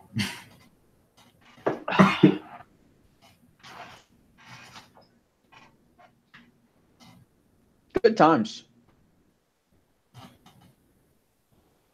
Ben has a daddy named Hungarian Sexy. The what? How do you know about my dominatrix? Ben has a daddy named Hungarian Sexy. Okay, Kelvin, seriously, let's actually try and focus because we're actually coming up on some stuff. Okay. U.S. election, Minecraft versus Fortnite. Well, we know who the young kids are going to vote for. Yes. Mm. Okay. Let's see. So, what's your opinion about? California. So, who do you think is going to win, Berea or Sherman in Mississippi? Howard Stern Sherman's versus mom. Roy Moore. Probably Howard Stern. Sherman's mom. Sherman's mom.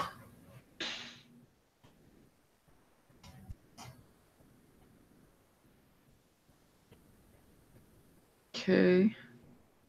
Debbie Big Boobs.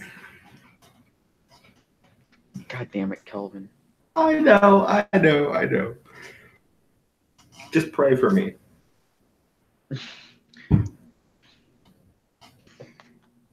Our Father, who art in heaven, hallowed be thy name.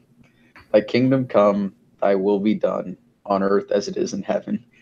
Give us this day our daily bread, and forgive us our God, trespasses. let me show Clux how to be good. As we forgive those who trespass against us. And lead us not God, into let me temptation, show but Clux deliver how us to from be evil. good. Amen. For yours is God, the let kingdom, me the show power, Clux and the how to be glory, good. now and forever. God, let me show Clux how to be good. Yeah, I agree with you, Ryan. Mississippi is going to be a tie, or is going to go to a runoff. Probably, well, no, it'll go to a runoff, not a recount. Crap I should invite. hard. Isn't LTE doing his own stream? Because I'm almost positive about that. Also, let me check on LTE a crack whore. what the. Yeah. I know Check on LTE that. personally, so don't argue. If you didn't notice, people are dying by the day because Ben doesn't know how to run this country.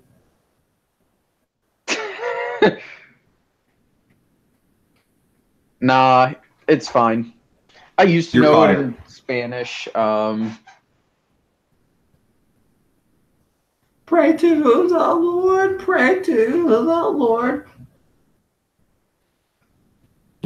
I'm just gonna sign my name on this piece of paper and You nobody get can into stop a me. cage match with LTE. Well, that wouldn't really be much of a match because, well, I'm going to be very honest. LTE is 15. Yeah, number one, he's 15. Number two, I actually do have a black belt in a traditional Kung Fu Korean Shang. martial art. Yeah, you have a black belt, Kung Fu. And I also happen to have a model 1911. Yeah, he has a black belt in Shun Plong team. Let's go to Awa. Cracker Barrel How do you versus say- Whole Foods. Son, Cracker Barrel wins all day. The real question is Cracker Barrel or Waffle House? Waffle House. Okay, Kelvin, we how just do you- became how do you best say- friends. How do It's you say Waffle oil? House.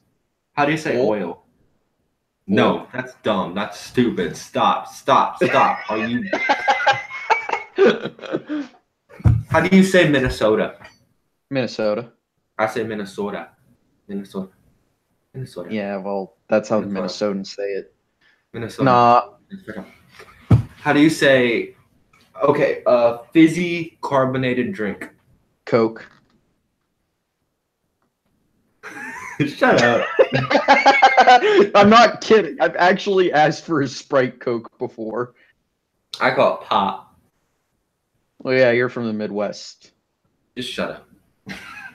Okay, iced tea. Should it be sweet or unsweet? Sweet. Good. How do you say? What's it called when you throw toilet paper at somebody's house? You TP it.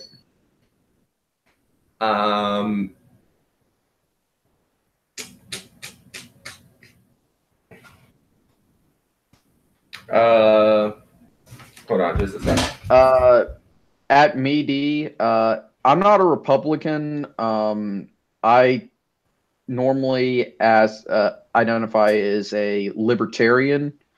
I have some issues with the social stances of the Republicans and also their hypocrisy on economic issues when it comes to actually getting them passed once they get elected.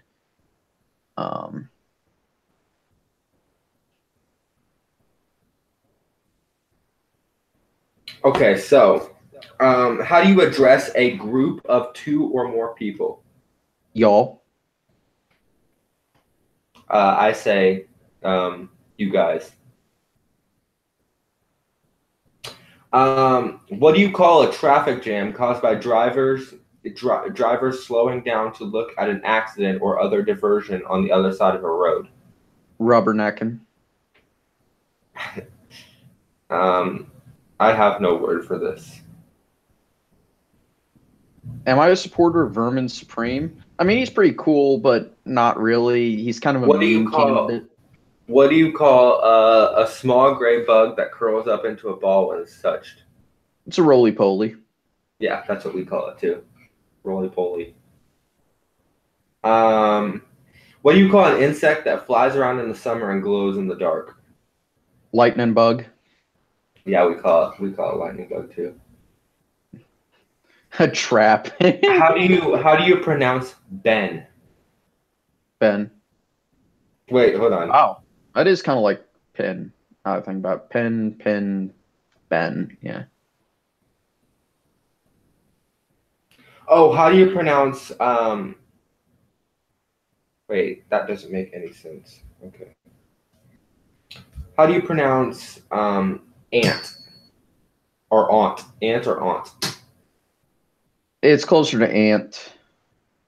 Yeah, we call it ant too. How do you pronounce Wisconsin? It's Wisconsin. What do you call a traffic situation in which several roads meet in a circle?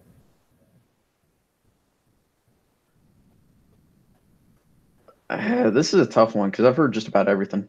Typically, I just call it a traffic circle. I call it a roundabout. Yeah, I know my ex did too. How do you pronounce caramel or caramel? Caramel. Thank God. Yeah, I'm actually What a do bit of an you exception. Most people down what south do you call it caramel. call what do you call a large motor vehicle that is used to carry freight on an interstate highway? Semi. Yeah, we call it a semi too. How do you is it pajamas or pajamas? Normally, the p doesn't even get pronounced. It's just like, or it's kind of like half pronounced. It's like pajamas. So yeah, I guess pajamas. Yeah, that's what we call it too, pajamas. What do you call a sweet spread that is put on a cake frosting or icing? Icing. Frosting or icing? It's icing. It's frosting.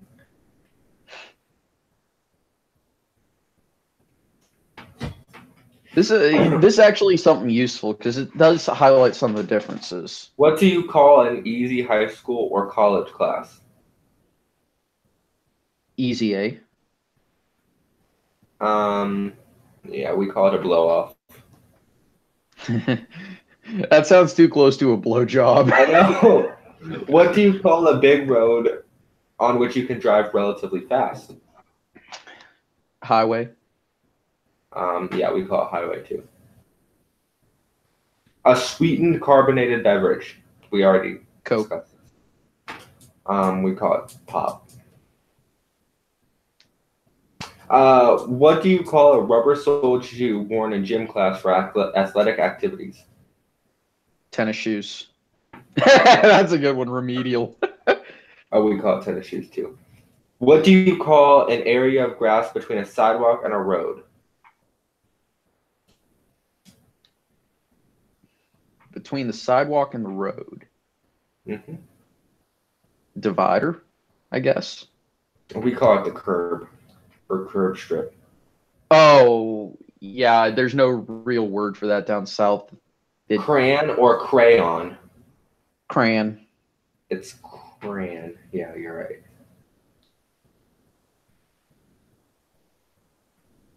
What do you call a drive-through liquor store? It's a brew through. A what? A brew through. No, I wouldn't know, but it's a bootlegger. What do you call an unwanted item on your porch or in your yard? Or what do you call a sale of an unwanted item on your porch or in your yard? Yard sale. Yeah, so do we. By the way, at MeD, that's not libertarian. That's just stupid. No one should be jailed for having pot, regardless of race. Lawyer or lawyer? It's lawyer. So it's kind of halfway in between.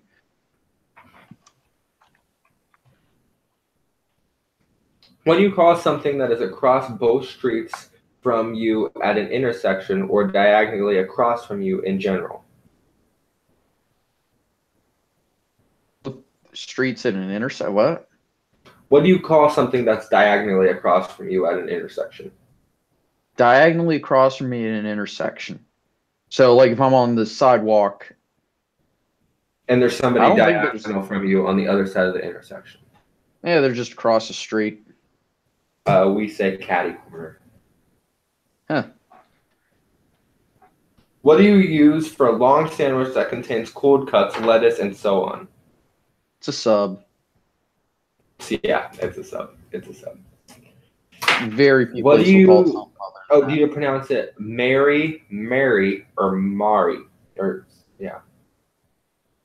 Are Mary spelled M-A-R-Y, or Mary spelled M-E-R-R-Y, or Mary spelled M-A-R-R-Y? Are they pronounced the same or differently? Oh, they're all the same. It's Mary, Mary, Mary. Yes, thank you. What do you call the same road parallel to the highway?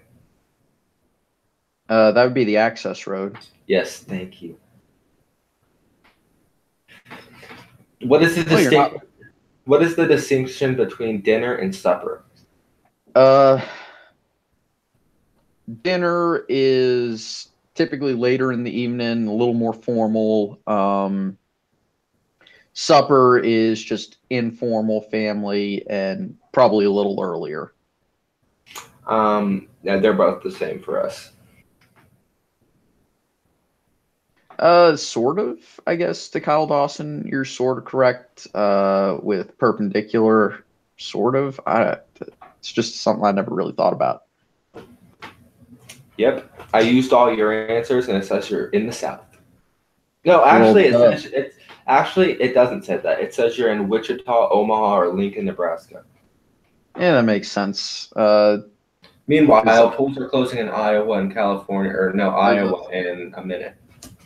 Yeah, South Dakota should have results not too long from now. New Mexico is doing some stuff. Yeah, no, the one. So here's one that most people don't even look at. Oh, we're just yammering around because there ain't nothing going on right now. We would say we're just fucking around. Piddling is another way. It's 9:00 p.m. and we can project that Kim Reynolds is the projected winner of the Iowa Republican primary for governor. She's uncontested. She wins in the Republican primary.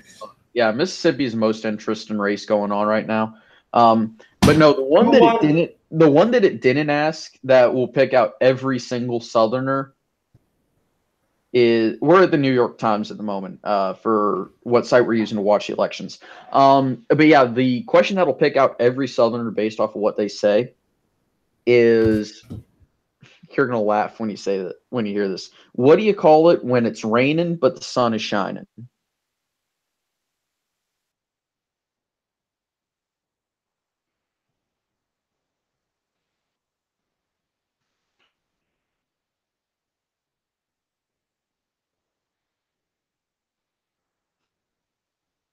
Okay, Ryan says it's a sun shower.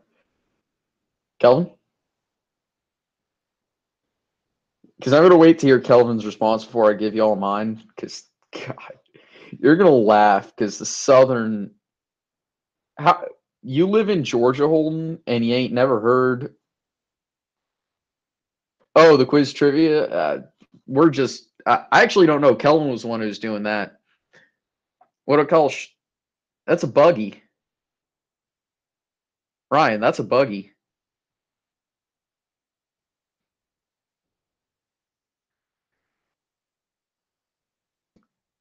So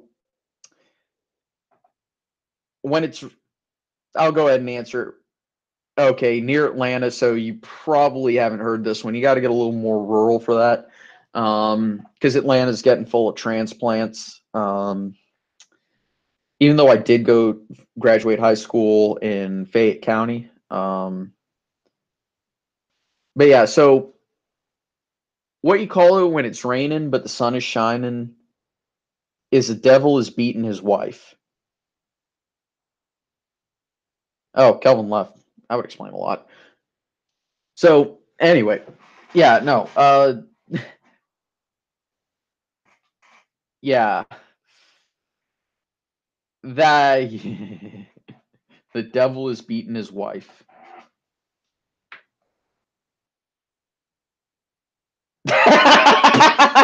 Destroy 95. Oh, that's funny. Let's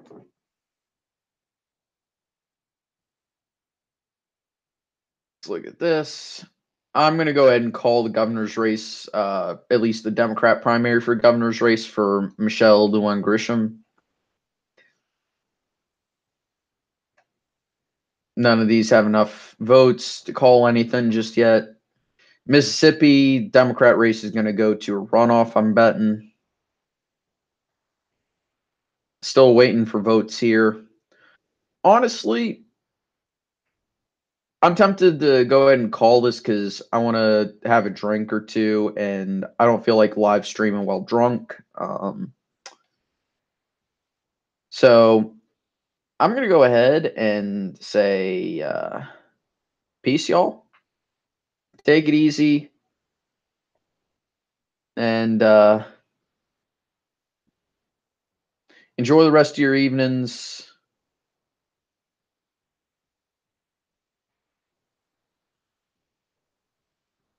Yeah, Jeb won all of them. Anyway, take it easy, y'all. I'll see you guys next time. I'm going to be going off to LTE's stream if he's streaming. Yeah, no, I honestly don't know what the website is, Kyle Dawson. I like I said, I honestly don't know.